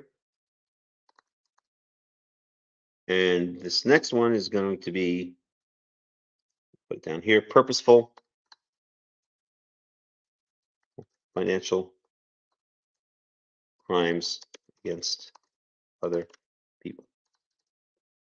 Okay, so those are the two main sections. Let's categorize. So we're starting 514, 515.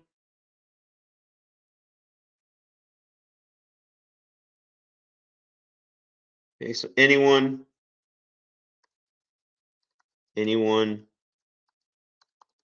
who has broken faith or has failed to pay that which he owes to Yahweh, owes of, let's put this, anyone who has failed to pay of the holy, I don't like that, pay that which he owes to the house, to the temple of Yahweh. Okay. התמים מנצון בערכך כסף שקלים בשקל הקודש לאשם, brings an unblemished ram, or it's, I don't know, I don't even know how to translate the rest of that. That was a thing that really is not making sense to me.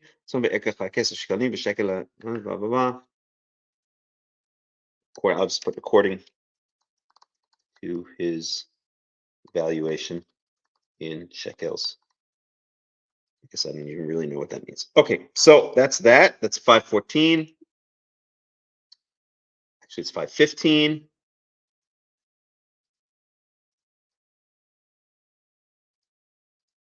Then we have 516.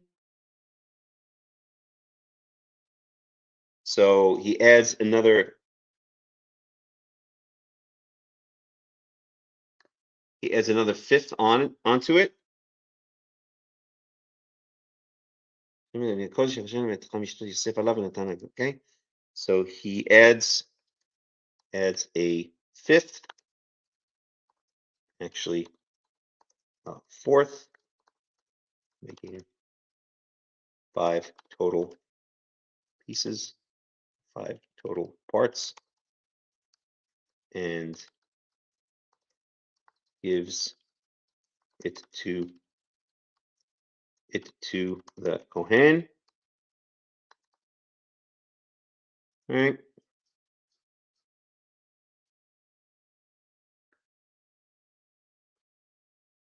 That's 516. And he is granted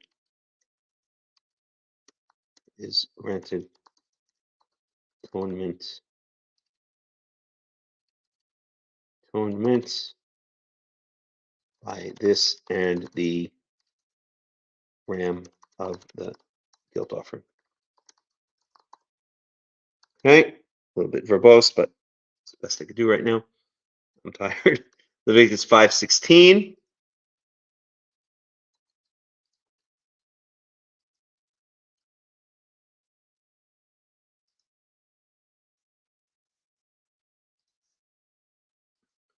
Uh, 5:17.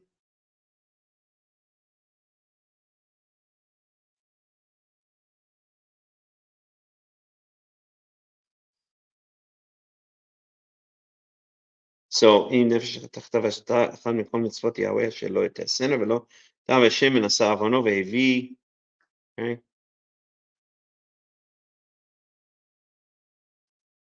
I don't know. I think I'm tired. I think I'm going to finish this enough time. I'm done. We'll just leave it for now. If I have time, maybe during the week, I'll go do it. Okay. Guys, I'm going to end here. I'm going to end it here. Any final questions? Any final comments? So we've more or less. I may continue a bit more next week, just to because there's more information regarding the different types of offerings, which also answer what parts go to the Kohen, what parts don't.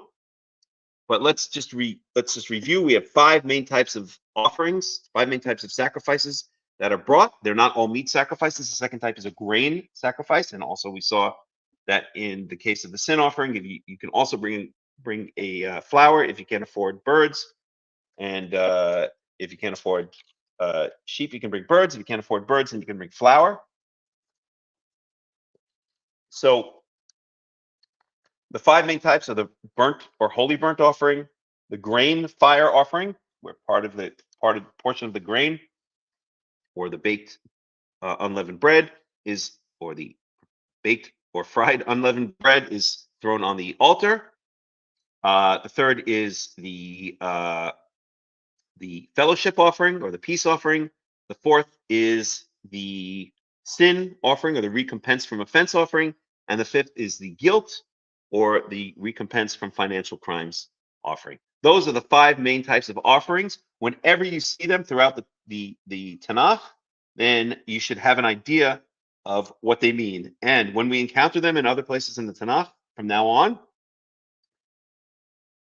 I don't know about all the time, but we can now reference back to this and understand exactly what the Tanakh is saying. If someone brought a guilt offering, if someone brought a sin offering, if someone brought a burnt offering and a sin offering together, whatever the case may be. Okay, we have now a lot more perspective on this very, very basic concept, maybe the most basic concept of the sacrificial system, and that is the 5 different types of offerings. Again, burnt offering, grain offering, peace offering, sin offering, and guilt offering. Those are the usual or the most common translations. Okay, so with that, I'm tired. We've been going at it for how long now? 3 hours and 20 minutes, minus the time we spent at the beginning for music. I'm gonna wish everybody a Shabbat Shalom and Shavua Tov. I'll put some music on, and we'll end with that. And Be'ezrat Yahweh, we will see again next week. Talk to y'all later. Shavua Tov and Shabbat Shalom.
בארץ, אל ייתן למות רגליך, אל ינום שומרך, הנה לא ינום ולא יישן שומר ישראל. השם שומרך, השם צילך, על יד ימינך. יומם השמש לא יככה, וירח בלילה. השם ישמורך מכל רע, ישמור את נפשך. השם ישמור צאתך ובואך, מעתה ועד עולם. שיר למעלות, אשא עיני אל ההרים, מאין יבוא עזרי. עזרי מעם השם, עושה שמיים וארץ. אל ייתן למות רגליך, אל ינום שומרך.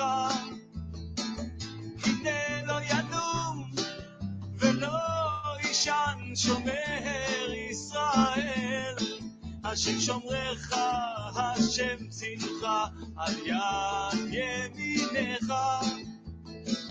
יומם השמש לא יככה, וירח בלילה, השם ישמורך מכל רע, ישמור את נפשך, השם ישמור צאתך ובואך, מעתה ועד עולם.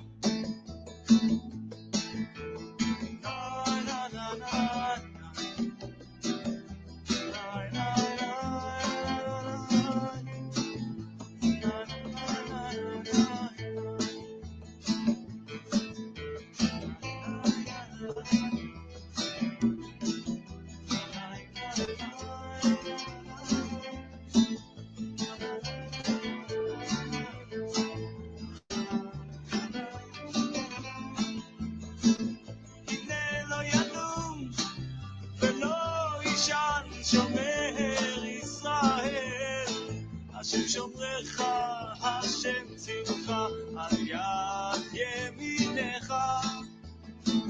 יומם השמש לא יככה, וירח בלילה, השם ישמורך מכל רע, ישמור את נפשך, השם ישמור צאתך ובואך, מעתה ועד עולם. אוי אוי אוי אוי אוי, שיר למעלות, אשא עיניי אל ההרים, אוי מאין יבוא עזרי, עזרי מעם השם, עושה שמיים וארץ, הניתן למות רגליך, על ינום שומרך. אוי אוי אוי אוי, שיר למעלות.